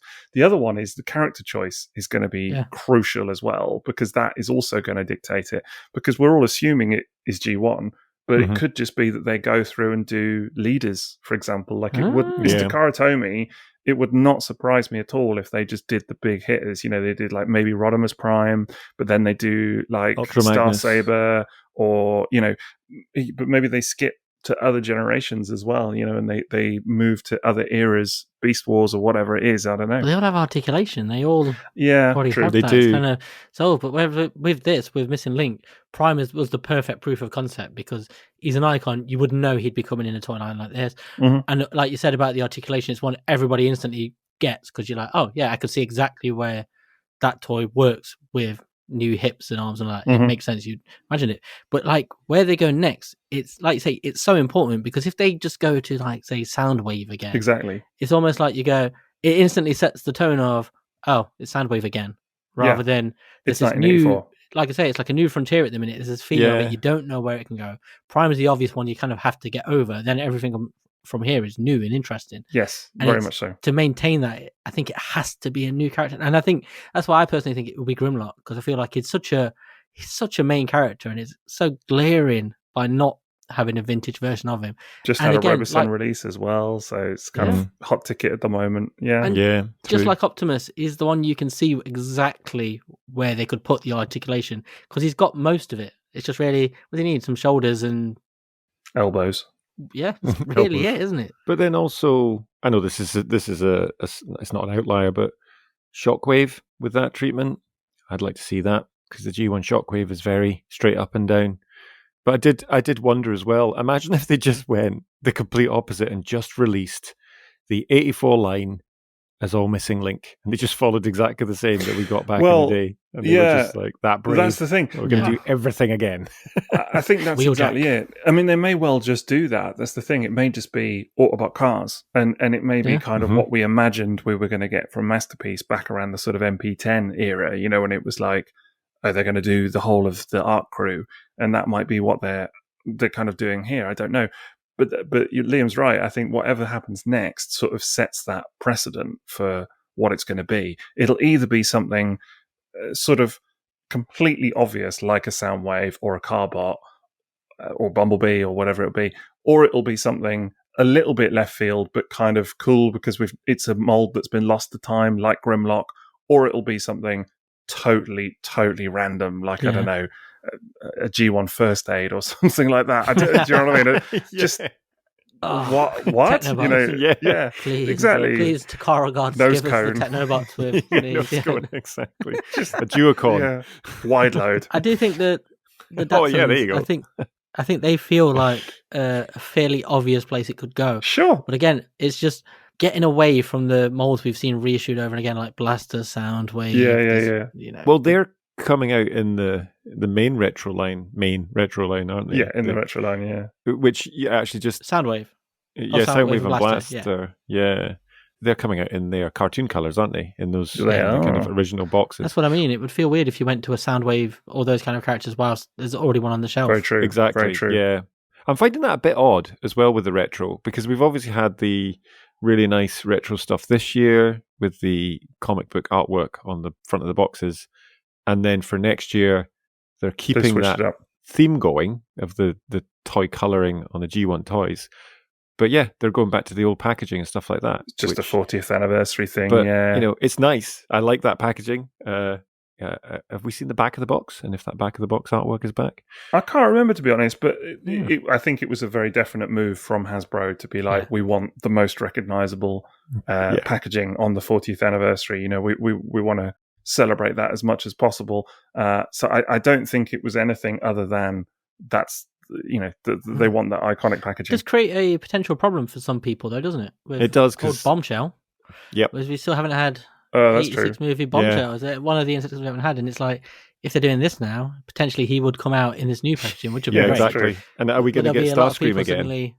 Bots, packaging collectors, a bit mystified. Okay. Collectors love inconsistency. They're well into that as a thing. It's like, I absolutely adore that. Literally looking at the boxes going, oh no, if that's Starscream, and then I've got to get that Starscream, so. Well, there was a interesting precedent that was laid with Legacy, wasn't it, where Breakdown came out really late, and I think he came out in Legacy Evolution, but his packaging was still left as just regular Legacy. Yeah. But his was to match the other Stunticons who all came out in the regular Legacy, so I think it was to pacify or satisfy a certain element. I suppose people who collect in the box would have just suddenly had this one breakdown in Legacy Evolution otherwise. So that was a really nice touch, but it's also really interesting to see that they are quite willing to do this. So I wonder if they'll see something similar with Bombshell where they go, we've given it a rest, it's only fair to do it in the 86 movie. Yeah, I wouldn't be surprised. Yeah. Maybe. I hope so, because I need it. I think the only thing I'd say, just coming back to kind of the two lines concurrently again, of course, is that the retro is very much a Hasbro prospect, isn't it? Whereas Missing Link is Takara Tomy led. So I think it is possible that you may end up with a Soundwave in both, bizarrely. And I'd buy it. It would just ultimately I'll buy it. We are really going back to the 80s now. It's like, it's not impossible. There's also a thing you have to consider with Missing Link is that if they follow the same pattern as what they've done with Optimus, where they do a toy and toon version of it, are they just going to select characters that have to be kind of appropriate that way? Yeah, I wonder if they'd do that for all of them. I don't know, maybe. Because they're all fairly different, aren't they? Anyway, the cartoon to the toys. But I wonder if they then start selecting characters that look very different between the two of them. Although Optimus doesn't, does he really? No, he doesn't. It's one of the easiest, Like when you get to like Reflector and things like that, it's going to be interesting. Missing Link Yeah, wow. Imagine, just as well. Imagine. Yeah. I mean, the more you talk about it, very much so. The more you talk about it, the more you can just dish out names where you're like, just imagine. But you are right, Liam. It's the molds that we're never going to get in retro that would be the most appeal to me. I'd love to see them do some of the stuff like Blur and things like that, and Hot Rod. I mean, Hot Rod Of course. would just be incredible. Big fan. I would be surprised if they don't do movie, because we've got the new animated movie out next year. It's out next year, isn't it? And Transformers 1. Yeah, Transformers 1. That's true. So, what's going to come out of that as well? Well, we've barely seen anything from that yet. Just there was the guy, didn't he? He did some drawings. He did an interpretation of something he saw. Yeah. He saw a trailer or something. Else saw, wasn't it? Was it like that? Yeah, I think he saw some test footage or something, and then he drew a sort of artist impression of what it looked like, and people immediately all over the internet were like, "This is bullshit!" It just looks an ass. It was so funny, honestly. It was just watching people kick off about it. Like, that's not even the designs, folks. Yeah, just take a beat. Yeah. I'm excited for that to come out purely because there are going to be a million people searching for Transformers 1, and all they're going to come across is Maz. Yes, it's true, actually. It's Maz's website, really, and he's just going to be so grumpy about it. Like, let's get back on and interview him when it comes out. Yeah, I've just saw this great movie. It's all action-packed. I just Google it, and it's like, what is this? Diaclone? What? People will be asking his opinion on the film, and he'd just be like, "Ooh, yeah." Sod off. Oh, brilliant. Awesome. I do think there could be some fun stuff out of that as well. And it'll be interesting to see. We don't really know much about that yet, do we? So it's kind of a little way off yet, but that'll change things as well in the way that the 2007 film changed things, and it'll change kind of the focus a little bit as well. Although I don't know, saying that, there still seems like some of this retro vintage stuff is fairly well cemented by this point, doesn't it? Yeah, it stays there throughout, doesn't it? But I just love the fact that we're getting an animated movie for next year for the 40th, which is and it's got a proper good cast behind it, and that's an exciting one for me. It makes you wonder about for the future of Earthspark, though. I wonder, I was going to mention that. Be continuing for multiple more seasons, because it's really good, but I don't know, it kind of almost feels like it's fallen into the background behind everything else. But I suppose that's because we're older and we follow all the collectory focused stuff. It's maybe less in the foreground for us, because I really love it, but I don't know, it doesn't feel like one of those toy lines that's massive and you feel like, oh, this will go for a few years. But maybe it will. I hope it does, because I think it's definitely got its fans out there, and stuff like Nightshade and things like that. It's caused a lot of excitement recently, and I think some of the the Takara releases on the horizon as well. But I do know what you mean. It's not as prominent. It's not like the main line, is it? It's not like because we're used to the cartoon, if you like, of Transformers, the current cartoon, also being the main line of toys, and it's not currently, because the main line is Legacy. So it's blurred. It's very blurred now, isn't it? Like you're saying, like in the old days, you would go into a toy aisle and it would be all, say, Transformers Armada. Everything on the shelf was branded with 100%. That. Maybe a tiny amount of other bits and bobs, but it would usually be old toys that were still around for some reason. But now you go into a toy shop and you look at that shelf and you'll see Earthspark is like a small contingent in a sea of studio series Generations and Reissues Legacy and reissues and Rise of the Beast and everything like that. It's Beast very Wars, confusing. Everything. Confusing. It's great for us, for people who are into this stuff, but I mean, it must be quite confusing for people coming in. But I just don't think you get that same impact where there's one all-consuming piece of like key media anymore. Right. Yeah. I had that actually in person when I was in the Entertainer the other day, and I met this wee granny who was looking. She's like, "Do you know about Transformers?" And did she think you worked there? A little bit. Did you tell her, well, I've got a podcast? No, certainly. I think I would have to explain. Listen to this. Yeah. Do you want to sign up to be a patron? Goldbox Classic. But she was getting one for her grandson. But she actually turned to me and just went, "Have you got grandkids?" And I have never been more offended. I was just absolutely gutted. I was like, "No, I have a son who's only 10. Oh my God! But, then I helped her choose a Transformer, and she got Bumblebee. She didn't invite you out for a cup of tea by the sea. You could talk about your ailments and. Yeah, it was very sweet. What Transformer did you advise that she get? So it was the Bumblebee from the new cartoon. So it Earthspark, was right. Yeah, for Good Earthspark, choice. yeah. Good choice. And it was. And do you know why? It's because I was like, how old is he? And he was about 11, so a wee bit older than, well, pretty much the same age as my son. And that's got like 11 stages of transformation. The other one she was looking at was the Optimus Prime. We just slam it onto the table and it auto transforms. Yeah. And I was like, nah, he'll get bored of that in seconds. So yeah, and that's a nice figure. So it was the first time I'd properly looked at one of those figures for Earthspark, and yeah, some nice. good stuff in that line. Yeah, honestly, it's a good toy line. I think there's definitely some good stuff, and there'll doubtless be a second season of that cartoon, so that'll have new toys and stuff as well, I guess, in 24. So that'll be interesting to see. So yeah, it's all happening, isn't it? I mean, there's Skybound still going off as well. Oh, so yeah. we're pretty well served in terms of media and things like that. So I kind of like that, though. I know we talked a bit about that last time and sort of said that for me, not so much for kids. And I think you're right. Going into the toy store, it's a bit like, whoa, this is a lot of stuff. But from a collector's perspective, it's pretty amazing right now, isn't it? There's all these different things happening.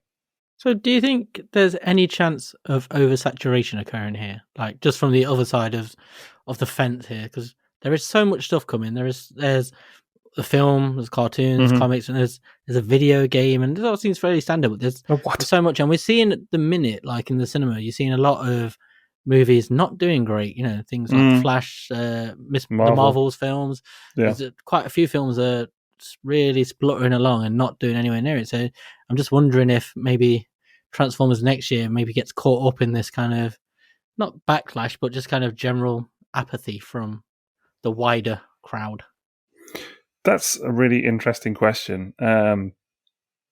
I don't think so. I think there's enough goodwill for it currently. And because it's across different media, you're talking cartoons, films, toys, video games, shower curtains, all of these different things. Rebel.com/people. Yeah, exactly. I think it can sustain itself in that regard, and I think the fact that they have kind of worked it, so a lot of it is collector focused, a lot of it is kid focused. Yeah. Various things. Earthspark is so different to what's going on over here.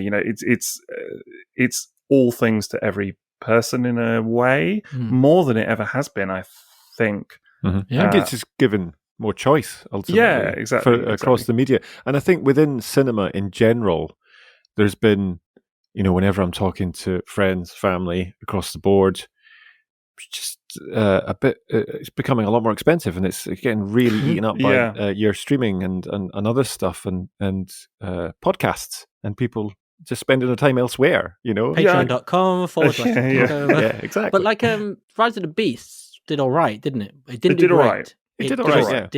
Okay. I think it did better than Bumblebee, but Bumblebee didn't do great itself. But it was lower grossing than Bumblebee. Unbelievably, was it? Yeah, it's the lowest grossing. I think I'm right in saying that it's the lowest grossing Transformers film. But there we go. So maybe there is this creeping in, because it seems to be very much a general thing at the minute. Because Disney are pulling back, like on Star Wars and Marvel across the board, aren't they? Like Star Wars, they're cutting back on the films, I think, and TV and the amount of stuff they pump out, because I think they're starting to realise there's so much of it now. There's no reason to go to the cinema, but there's also just people. It's not so much bored. There's I think a general vibe of seeing it. Even I get it like that with stuff like Marvel. Me, I've collected comics forever, so even I'm a bit like, I don't have to watch it at the minute. I'll watch it in the future. I haven't been to see the Marvels at the cinema, but that's I love. I've that's rare for me to say that of an MCU film. But I just haven't found the time. It's not for not wanting to see it. I do think it looks really good. It does look really good, and I would like to see it. I just have not found the time. But I think that cinema is in a weird place at the moment as well, post pandemic, all of this kind of stuff. And I think even though we've generally, a lot of people seem to have forgotten about the pandemic by now, and it's not such a consideration in people's minds. I do think the attitude towards cinema, I don't think it's quite recovered in the way that people would have wanted it to. Yeah, the only one that bucked that trend was when I went to see Barbie, and the cinema was absolutely packed. It was so full, and it was lovely, and it was really great atmosphere. And I saw that movie twice. Nice. And I think great film. But the reason being is it was something different. That's what it was there as well. And I think that's the thing, MCU and what you were saying, Liam, as well, that then there is a risk for Transformers if they kept producing the same kind of thing. So if we kept going over the same story of Optimus Prime fighting Megatron and, Civil War continuation, stuff like that. But the great thing about Transformers is it reinvents itself across all these different bits of media, which it's always done. And it's about change. It mixes it up. Yeah. Make that change. It's like they're meant to change, Yeah, exactly. Be the change, or be the change in yourself. That's when you always wanted to be. But I think, Transformers 1 will reinvent it again in a different way. And I think what is notable about Transformers is that every time that happens, it takes a little bit of that reinvention with it and kind of sews it into the kind of larger patchwork of DNA of the franchise. So no doubt there'll be some kind of lingering element that you see from Transformers 1 that kind of pops up elsewhere and kind of influences other areas. I think, if anything, what will be really fascinating, and we've talked about this before, but it'll be what happens after Legacy and after this current era of looking to the past. Because at some point we've got to go back to the future. It can't just stay in the past the whole time. You're going to run out of material, So at some point it has to go forward again and kind of do another Unicron trilogy type thing of like, okay, here's similar archetypes maybe as some of the characters, but new characters. Yeah. I think this is a similar tragedy that's befallen like Master Universe. It's so entrenched in the past. It's found it really hard to make that jump forward, which is one thing that Transformers always did, which is what made it stick around for longer beyond nostalgia, and it moved to new groups and stuff like that. Whereas now there's such a collection of it. There is so much, and that's fantastic because it caters for everyone.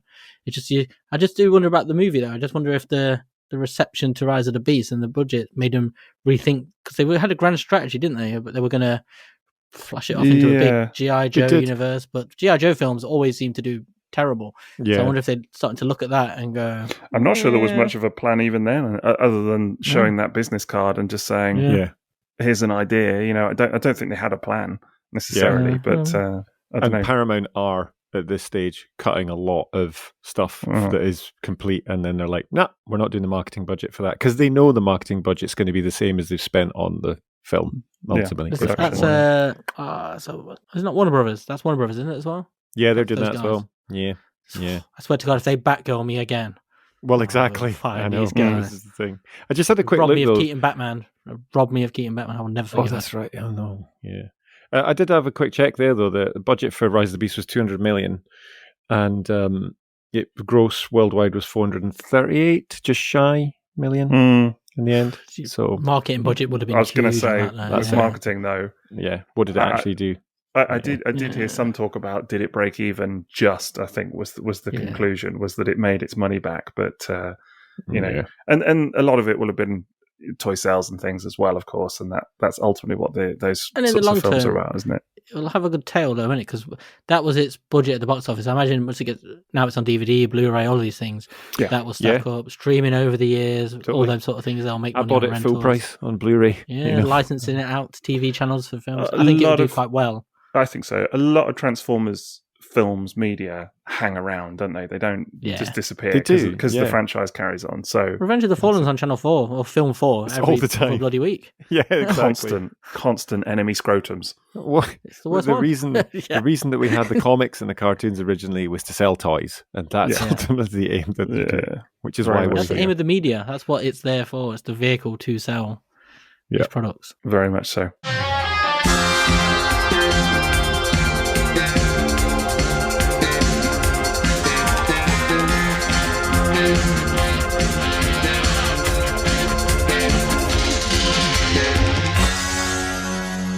So another area of collecting that we kind of should at least talk about briefly is Masterpiece, because although it's I don't know, although it's not at the forefront of anybody's mind necessarily these days, everyone seems to be collecting Generations and that, there are actually some really exciting things coming out in Masterpiece next year. So there is MP58 Hoist is coming up in January.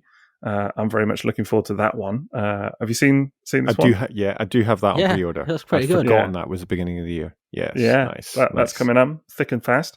There's another Optimus Prime. There's the 44 plus. 44S. The toy-styled Optimus Prime. There's Rigorous, which is the yellow Trailbreaker. What a name. Yeah, I know, rigorous. And there's my personal pick of the year so far, which I am dead excited about, and it's Rhinox. Ah, nice. Beast Wars Didn't know Rhinox. about that. Very nice. Yeah. Have you not seen it? No, I've not. Have you not seen the picture of his behind? Oh, I'm Googling it right now. Oh, dude. Well, I wouldn't Google Rhinox's behind. Just hold my phone away from myself. Oh, man. It's like some vagina dentata type stuff, honestly. it's... Okay, I've got it. I've got the picture. Oh man. I'm going to send this to you, Jason. Okay, I'm bracing myself. Here we go. You should be bracing yourself, honestly. Check that out.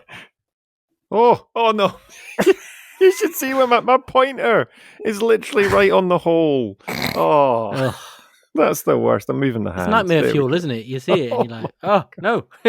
Oh, my goodness. How's that for some weapon storage? Jeez. I can't wait for this third-party add-on to cover that up. Yeah, knowing kind of Beast Wars, there's going to be a missile that goes in there, isn't there? Yeah, probably. I think it's the fact that... toilet roll accessories. Oh, God. It's the fact that Takara Tomy took that picture and decided, yeah, this marketing. Works. This is... Let's put that out there. I was like, why? What are you doing? That's very impressive, actually, Rhino, isn't it? That's really... Yeah. Does look amazing, I think. Amazing. Yeah. I don't think Attenborough would approve of that anatomy there. There's also the there's the Last Train Bot I just remembered as well. Well, that's yes, coming out. Absolutely. So. I was going to say that was the next thing, which is also very exciting. So yeah, that'll be that whole set done. Number 6. I'm looking forward to that. Make a big train man. Which one is it? Which one's left? It's Kayan. Right. Oh, cool. I'm interested to see the photos of that because it's another one that feels like after the initial excitement of the first one or two, it's kind of drifted under the radar a bit. And I've only mostly seen it from your photos more than anything, which has been cool to see. And, I don't know how much people have picked them up. Talking about it with you and Maz, but actually seeing the full thing come out. I saw some photos from the is it Cybertron Fest at the weekend or the show. There's a few there, wasn't there? There was a photo of it in the cabinet, and it looked amazing. Is that in the combined form? You mean, Liam? Yeah. Yeah. So I've been avoiding seeing it in combined form so that I can do it myself when I. Spoilers. Okay. It looks really good. I was going to say, Kayan is the funny one because he's the chunky lad. Here's a pic of him in case he's he's hilarious. Look at his. He's the most interesting one of the set as well. Yeah. He's the most interesting. It's such a great train mode. That train. That's a proper diesel loco. I was going to say, yeah. Nice. I remember really when I first saw the vintage toys, like early 2000s, late 90s, whichever, for the first time. It was this one that drew my eye because there's always just something about the colours and it's got a very almost Constructicon vibe to his face and just the whole general look and the style. There's something about just this style, but as always, train mode is so different to the others, which are all like little passenger-y looking things, aren't they? Or most of them. And this just feels like a proper working engine sort of thing. Yeah, very different. Solid boy, chunky boy. Nice. The long haul of the super group. Excited for this. Honestly, finished this set. It's been great so far. So can't wait. Then I'm going to have to hunt out the originals, though. That's the problem. So I can do them side by side, and that's going to be spenny. So you truly are, man. Everyone needs a G1 Raiden in their collection. It's true. Everyone needs a lottery win to afford one. Well, yeah, that's true. Exactly. It's a fair assessment. Can we just do a triple takeover trip to Japan, please? That's what we need to do. Yeah. Go and raid some toy stores. Yeah, we should. That would be amazing. Anything else you'd like to see in Masterpiece next year that hasn't been announced?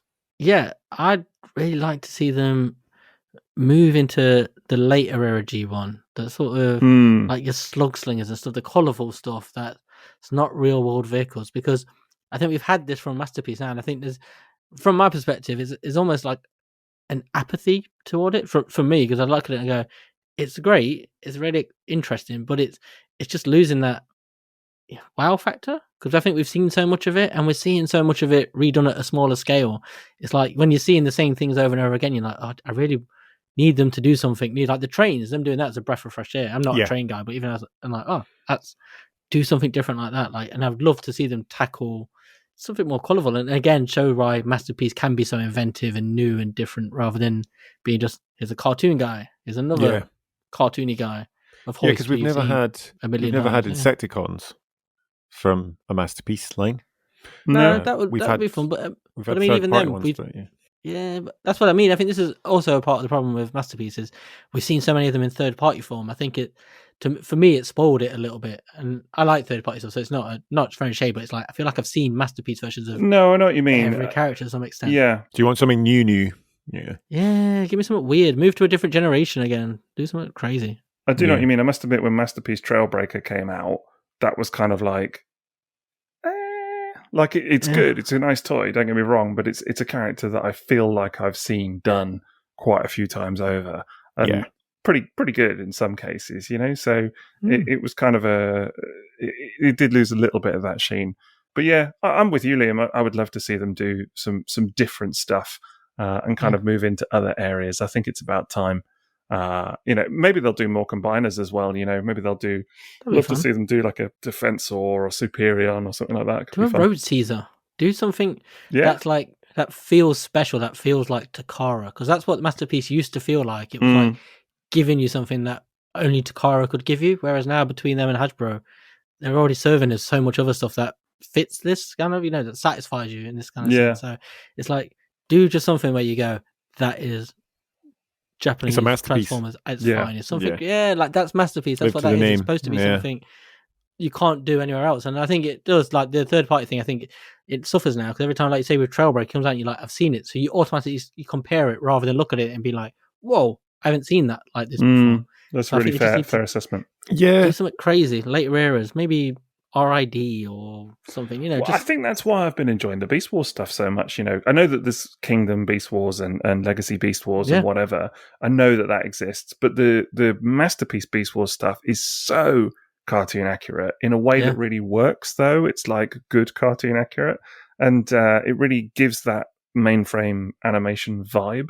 So, I mean, I really hope that they do more. I was shocked to obviously see that Rhinox is the first Masterpiece Beast Wars toy in like 3 or 4 years, since Tigatron. A long time, isn't it? Yeah, I was going to ask when the last one was. It's been a good couple of years, Wow. So long may that continue. And, hopefully they do like a Tarantulas and stuff like this as well.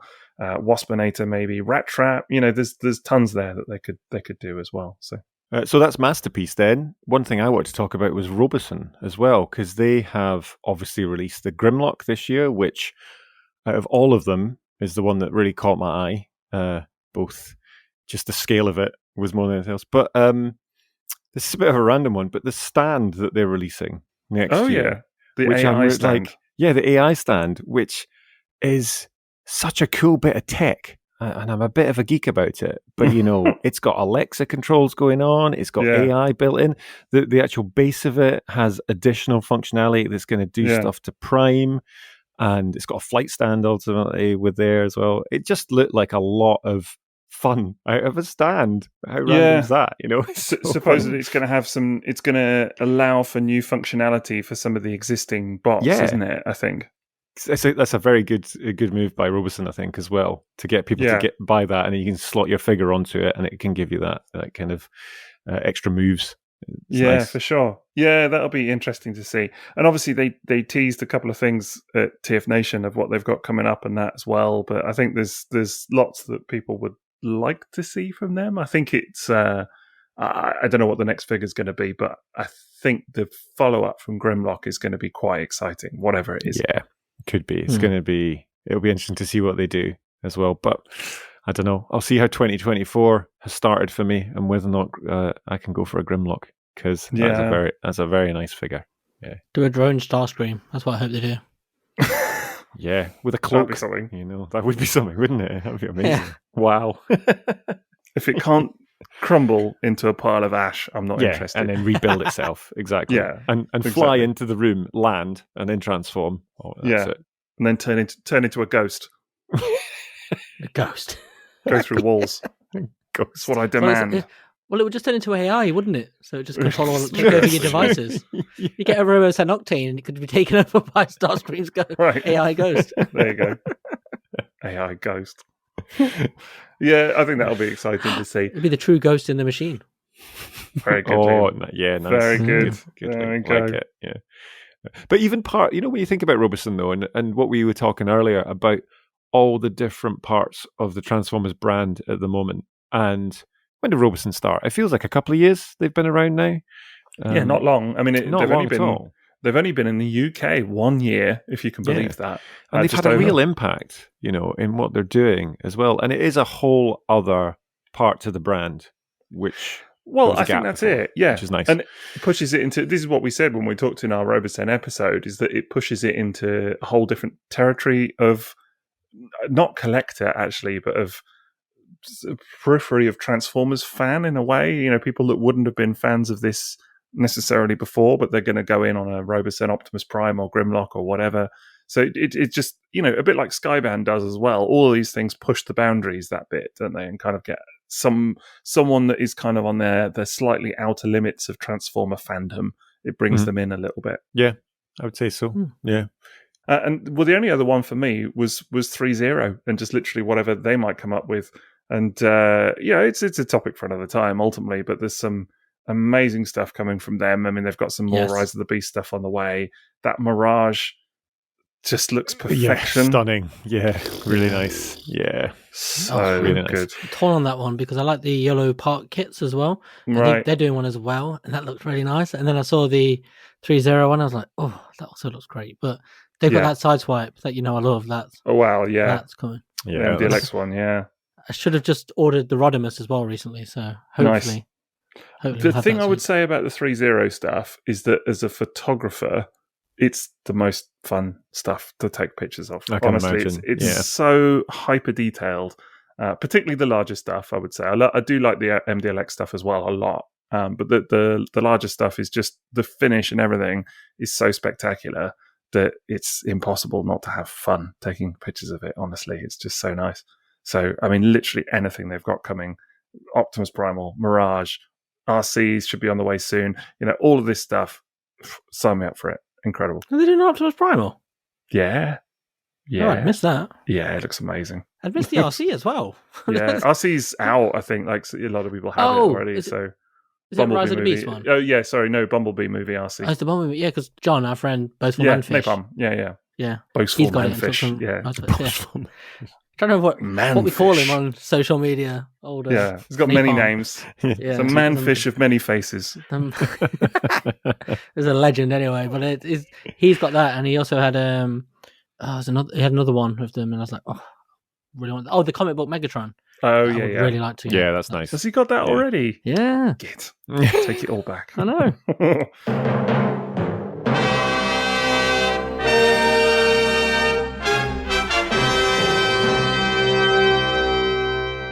Right, well, I think that's going to about do it for our 2024 discussion. I'm sure we could keep going all the live long day because ultimately we love toys and there's a lot of new toys coming, so that's great.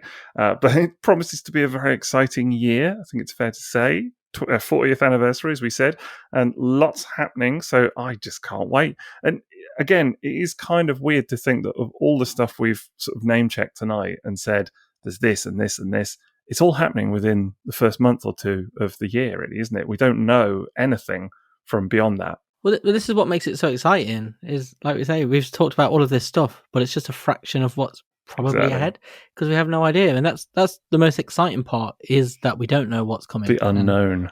Because I think we do fall into a trap sometime where you want to know everything, so you listen to leaks, you look at spoilers, and you're constantly looking at pictures of toys that haven't been officially revealed, and you're trying to make the leaps of where it is, and that's part of the fun. But then you kind of spoil it for yourself because you get to the end of the year and you knew everything that was coming out, and it's rare that something genuinely hits you out of nowhere. Yeah. So it's nice to have that. And even think from now until this episode comes out, a lot can happen in that time. So we could be looking mightily stupid when we've not mentioned something that is like hits us as soon as we go into 2024. Yeah, we'll have to see. That's what happens, you see, when you record in the past and come to you in the future. the myriad of time. So as we're recording this literally just before Christmas, and we're doing it from the past, does that make us the ghosts of Christmas past? Starscream's ghosts of Christmas past. Yeah. That's what we are. I'm shattered. Yeah, fantastic. Well, if you want to hear more of this, though, and why would you not at the end of the day, there is going to be a lot more in 2024. Going to be a big year for Triple Takeover, but you can get more right now because you can get on our Patreon. And I said that correctly. And there are, as I said, 5 glorious tiers. You've got, Man in Pig, where you can get early access to episodes like this, or Apologetic Rant, where you can just support us. You've got Inner Beast, get on our Discord right now. You've got Sixo's Butlers, where you can commission minisodes and listen to lots of minisodes. We've got 61, 62, 63 minisodes. I forget exactly the exact number that's on there right now, but it's a lot of extra content that's on there.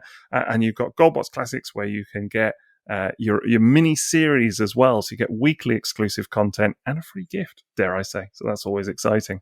And another perk of the Patreon, of being a patron on Patreon, is that you can ask a question as well. And we have such a question now from one of our patrons. So I'm just doing it for a fact now. Just smashing it. It's amazing. Exactly. Yeah. It's just, I'm into like it a now. pro. I feel like I've really hit a stride. I'm just, it's like that bit where you're sawing wood, and you're just into the middle bit, and it feels good. It's the easy bit. It's like, you How often have you done that? Loads, man. I'm well into my DIY. I saw wood all the time, don't you know? I did saw some wood about 3 or 4 weeks ago when I was putting some shelves up. So there you go. That's suspicious that you can date it, though, isn't it? No, it was vaguely. Oh yes, then. I just recall I was casually putting up some shelves. Me and Pat Rion, we were happened putting to up some be shelves. looking at the shelves. That was the right thing. now. So, yeah. So that's what prompted my memory. Anyway, moving on from this. This is not what the question is about. The question is When did Sixo last cut wood? You're right, exactly. About my wood cutting technique. It's legendary, I'll have you know. When you get into that middle bit, you know what I'm talking about, Jason, don't you? Yeah, that really satisfying middle bit of the... I had to cut a lot of wood when I lived on the farm. Yeah, there you go. Oh God! So you'll be starting a bushcraft channel next. I had to cut a lot of firewood. I'm sure that's true. What's the question? Right, the question is from Z Nerdy Vampire. Oh, cool. Yes, hazy nerdy vampire. Yeah, it's about combiner displays, and very simply, it says, "Are there any combiners you sometimes think of displaying not in combine mode because you love the look of each individual character?" And I thought of this because of the MPG train bots. To be honest, that was what made me think of this question, because I probably will display those individually. Stunticons would be mine because I'm an absolute sucker for the alt modes. Oh yeah, I would love to have the Stunticons in alt mode and then in another set in combined mode for the G1 if I could. Don't get many cars in Transformers, do you? So you don't know. That's true. Bit of a novelty. Yeah, yeah, exactly. Fun. That'd be my choice, though. Everything else is. There is that thing though in my collection though that they more often than not get combined because it takes up less space. Same. The Seacons I quite like having as individuals because they're so colourful and bright. They look fantastic as individuals. Do you mean the Seacons? God, what? It came up on Discord. So I've been calling them Seacons forever, and it's Seacons. Like the baddies are called Decepticons. I don't. Yeah. Seacons. It's another Jason thing. It's a learning. Am I having a stroke? Is that what's happening? What's happening? I don't even want to know if he realizes that they're Decepticons or not. This is the thing. I got that bit because it's got cons in it. We've got that down now. Okay, good. Jason, good. I don't want to alarm you, but you've hit the button when Sixo here is looking down on your pronunciation of words. It's true. Wow. It's not wrong. It's not wrong. It's all those. Seacons. Seacons. It came up, and I can't remember even how it came up about this revelation about Seacons. Was it? Yeah, we need to go back and check the thread, find it. But it's very funny. There was me. I think there was me and someone else going, yeah, and everyone else was like, what? There was like two of you that were like having a genuine debate about it. Like, could it actually be Seacons? And everyone else was like, no. So you're pronouncing the A in C. But then it would be Seacons. The letter A, sorry. Wow. I mean, to be fair, at least they're pronouncing an A that is there as opposed to an O that is definitely not in MP1, right? Oh, you have to bring that back up, don't you? Yeah. Look, I do have everybody agrees it is MPO1. They do not. We've seen it on official Hasbro packaging. Hasbro, yes. You nearly had me there. The Hasbro line, there yes. is. Yeah, there is. The Hasbro I enjoyed that line. little bit of confusion in your face. That technicality, the incredulousness for a second there. Just the facts, man. Just spitting the facts. Sure. Just popping off, aren't you? The facts. Popping, whatever it is. Yeah. Popping. Exactly. Yeah, is that what we said? Popping again. I don't know what it was. My answer, actually, just going back a notch to the question at hand. I'm sure Z Nerdy Vampire is really enjoying this answer.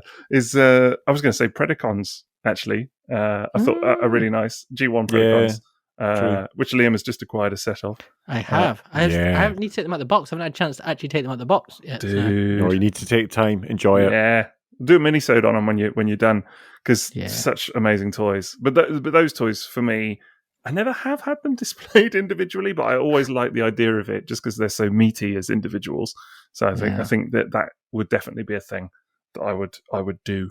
But again, like you, Jason, space is... I was going to say, I'm kind of scared at the amount of space they're going to take up in any of their modes. Yeah. That's why I'm selling everything on eBay at the minute. It's worth it, though. It's a lovely set. Yeah. Lovely set. Yeah, for sure.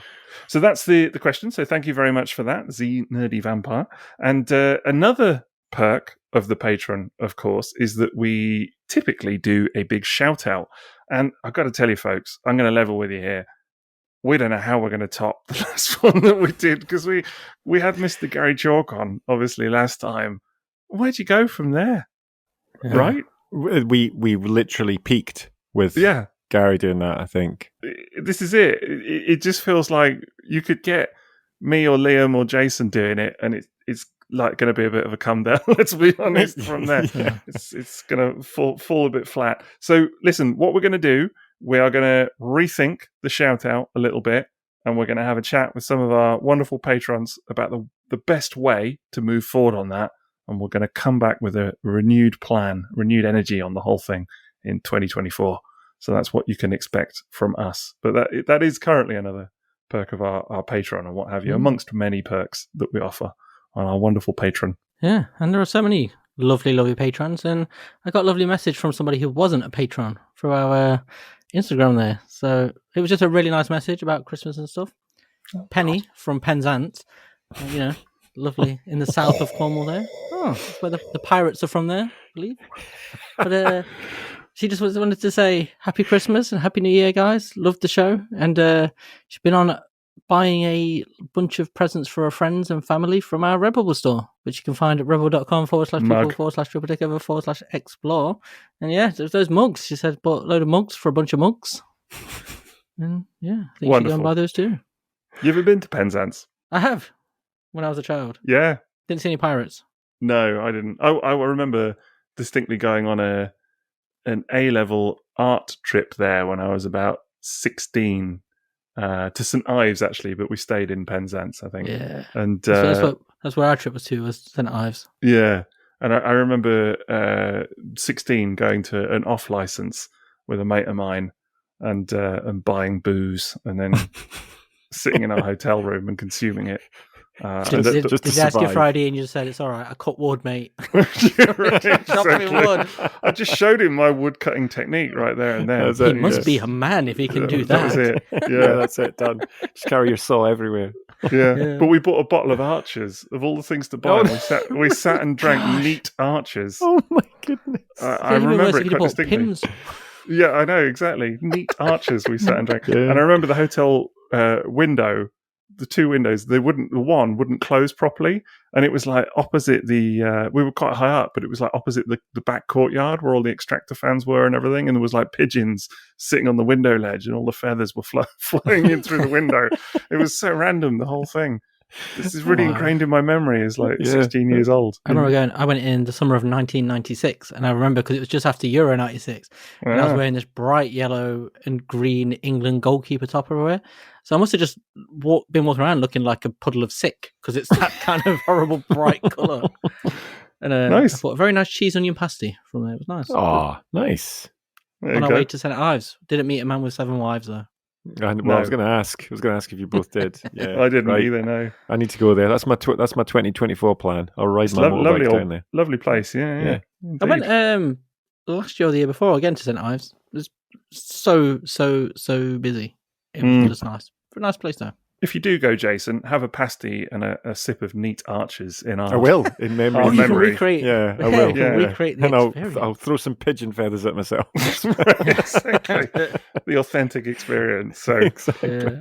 anyway, I should also mention that we've got a sponsor for the evening. They might be wondering what they're sponsoring at this point. I don't know, but it is tfsource.com. So do check them out for your Transformers and third-party needs. And if you want to contact us and let us know what you're excited about in 2024, you can head over to our social media feeds. Anyway, there's Triple Takeover, which is Instagram, Twitter, Facebook, and Blue Sky. Yeah, we are on the old Blue Sky. Perfect. Yeah, indeed. Where can they find you? Not Mastodon. Oh no, Mastodon. Not I'm on Mastodon. Mastodon. And yeah, I'm anywhere that there's an at. Sixo TF. Anywhere there's an at. Hey, you're stealing my lines again. Yeah, I'm doing it again. This is identity theft, isn't it? This is what that feels like. You can't get all the best lines every You're episode. going to get a text in a minute going. My bank's going to be calling me. Yeah, exactly. Well, there's nothing in there, mate. The talented Mr. Soapbox, yeah. That sounds like a TV show. That's a new Netflix. The Talented Mr. Yeah. Soapbox. Liam, where are you? I'm at Toybox Soapbox. Anywhere there's an at. Apparently. Oh, Liam, Yeah. I just said that. I've plagiarised you there. I'm jswags.com because I'm old school. You are jswags.com. A website. I hope you do go around saying that. Going, I'm jswags.com. jswags.com. J-Swags. J-Swags. Oh, brilliant. Oh, how do you sign off from that then? Well, look, I hope you've enjoyed the episode. It's ended up a bit random, but there's going to be plenty more of this in 2024. So I hope you'll stick it out with us then. We'd love to have you along for the journey. Happy New Year. Happy New Year, all. Or as they say in Italy, ciao, buon anno.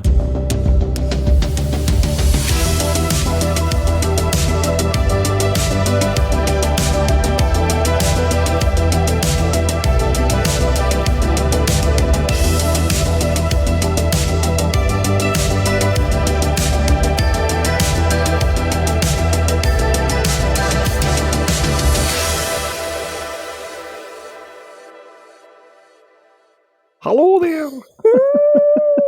You should see where my pointer is literally right on the hole. Oh.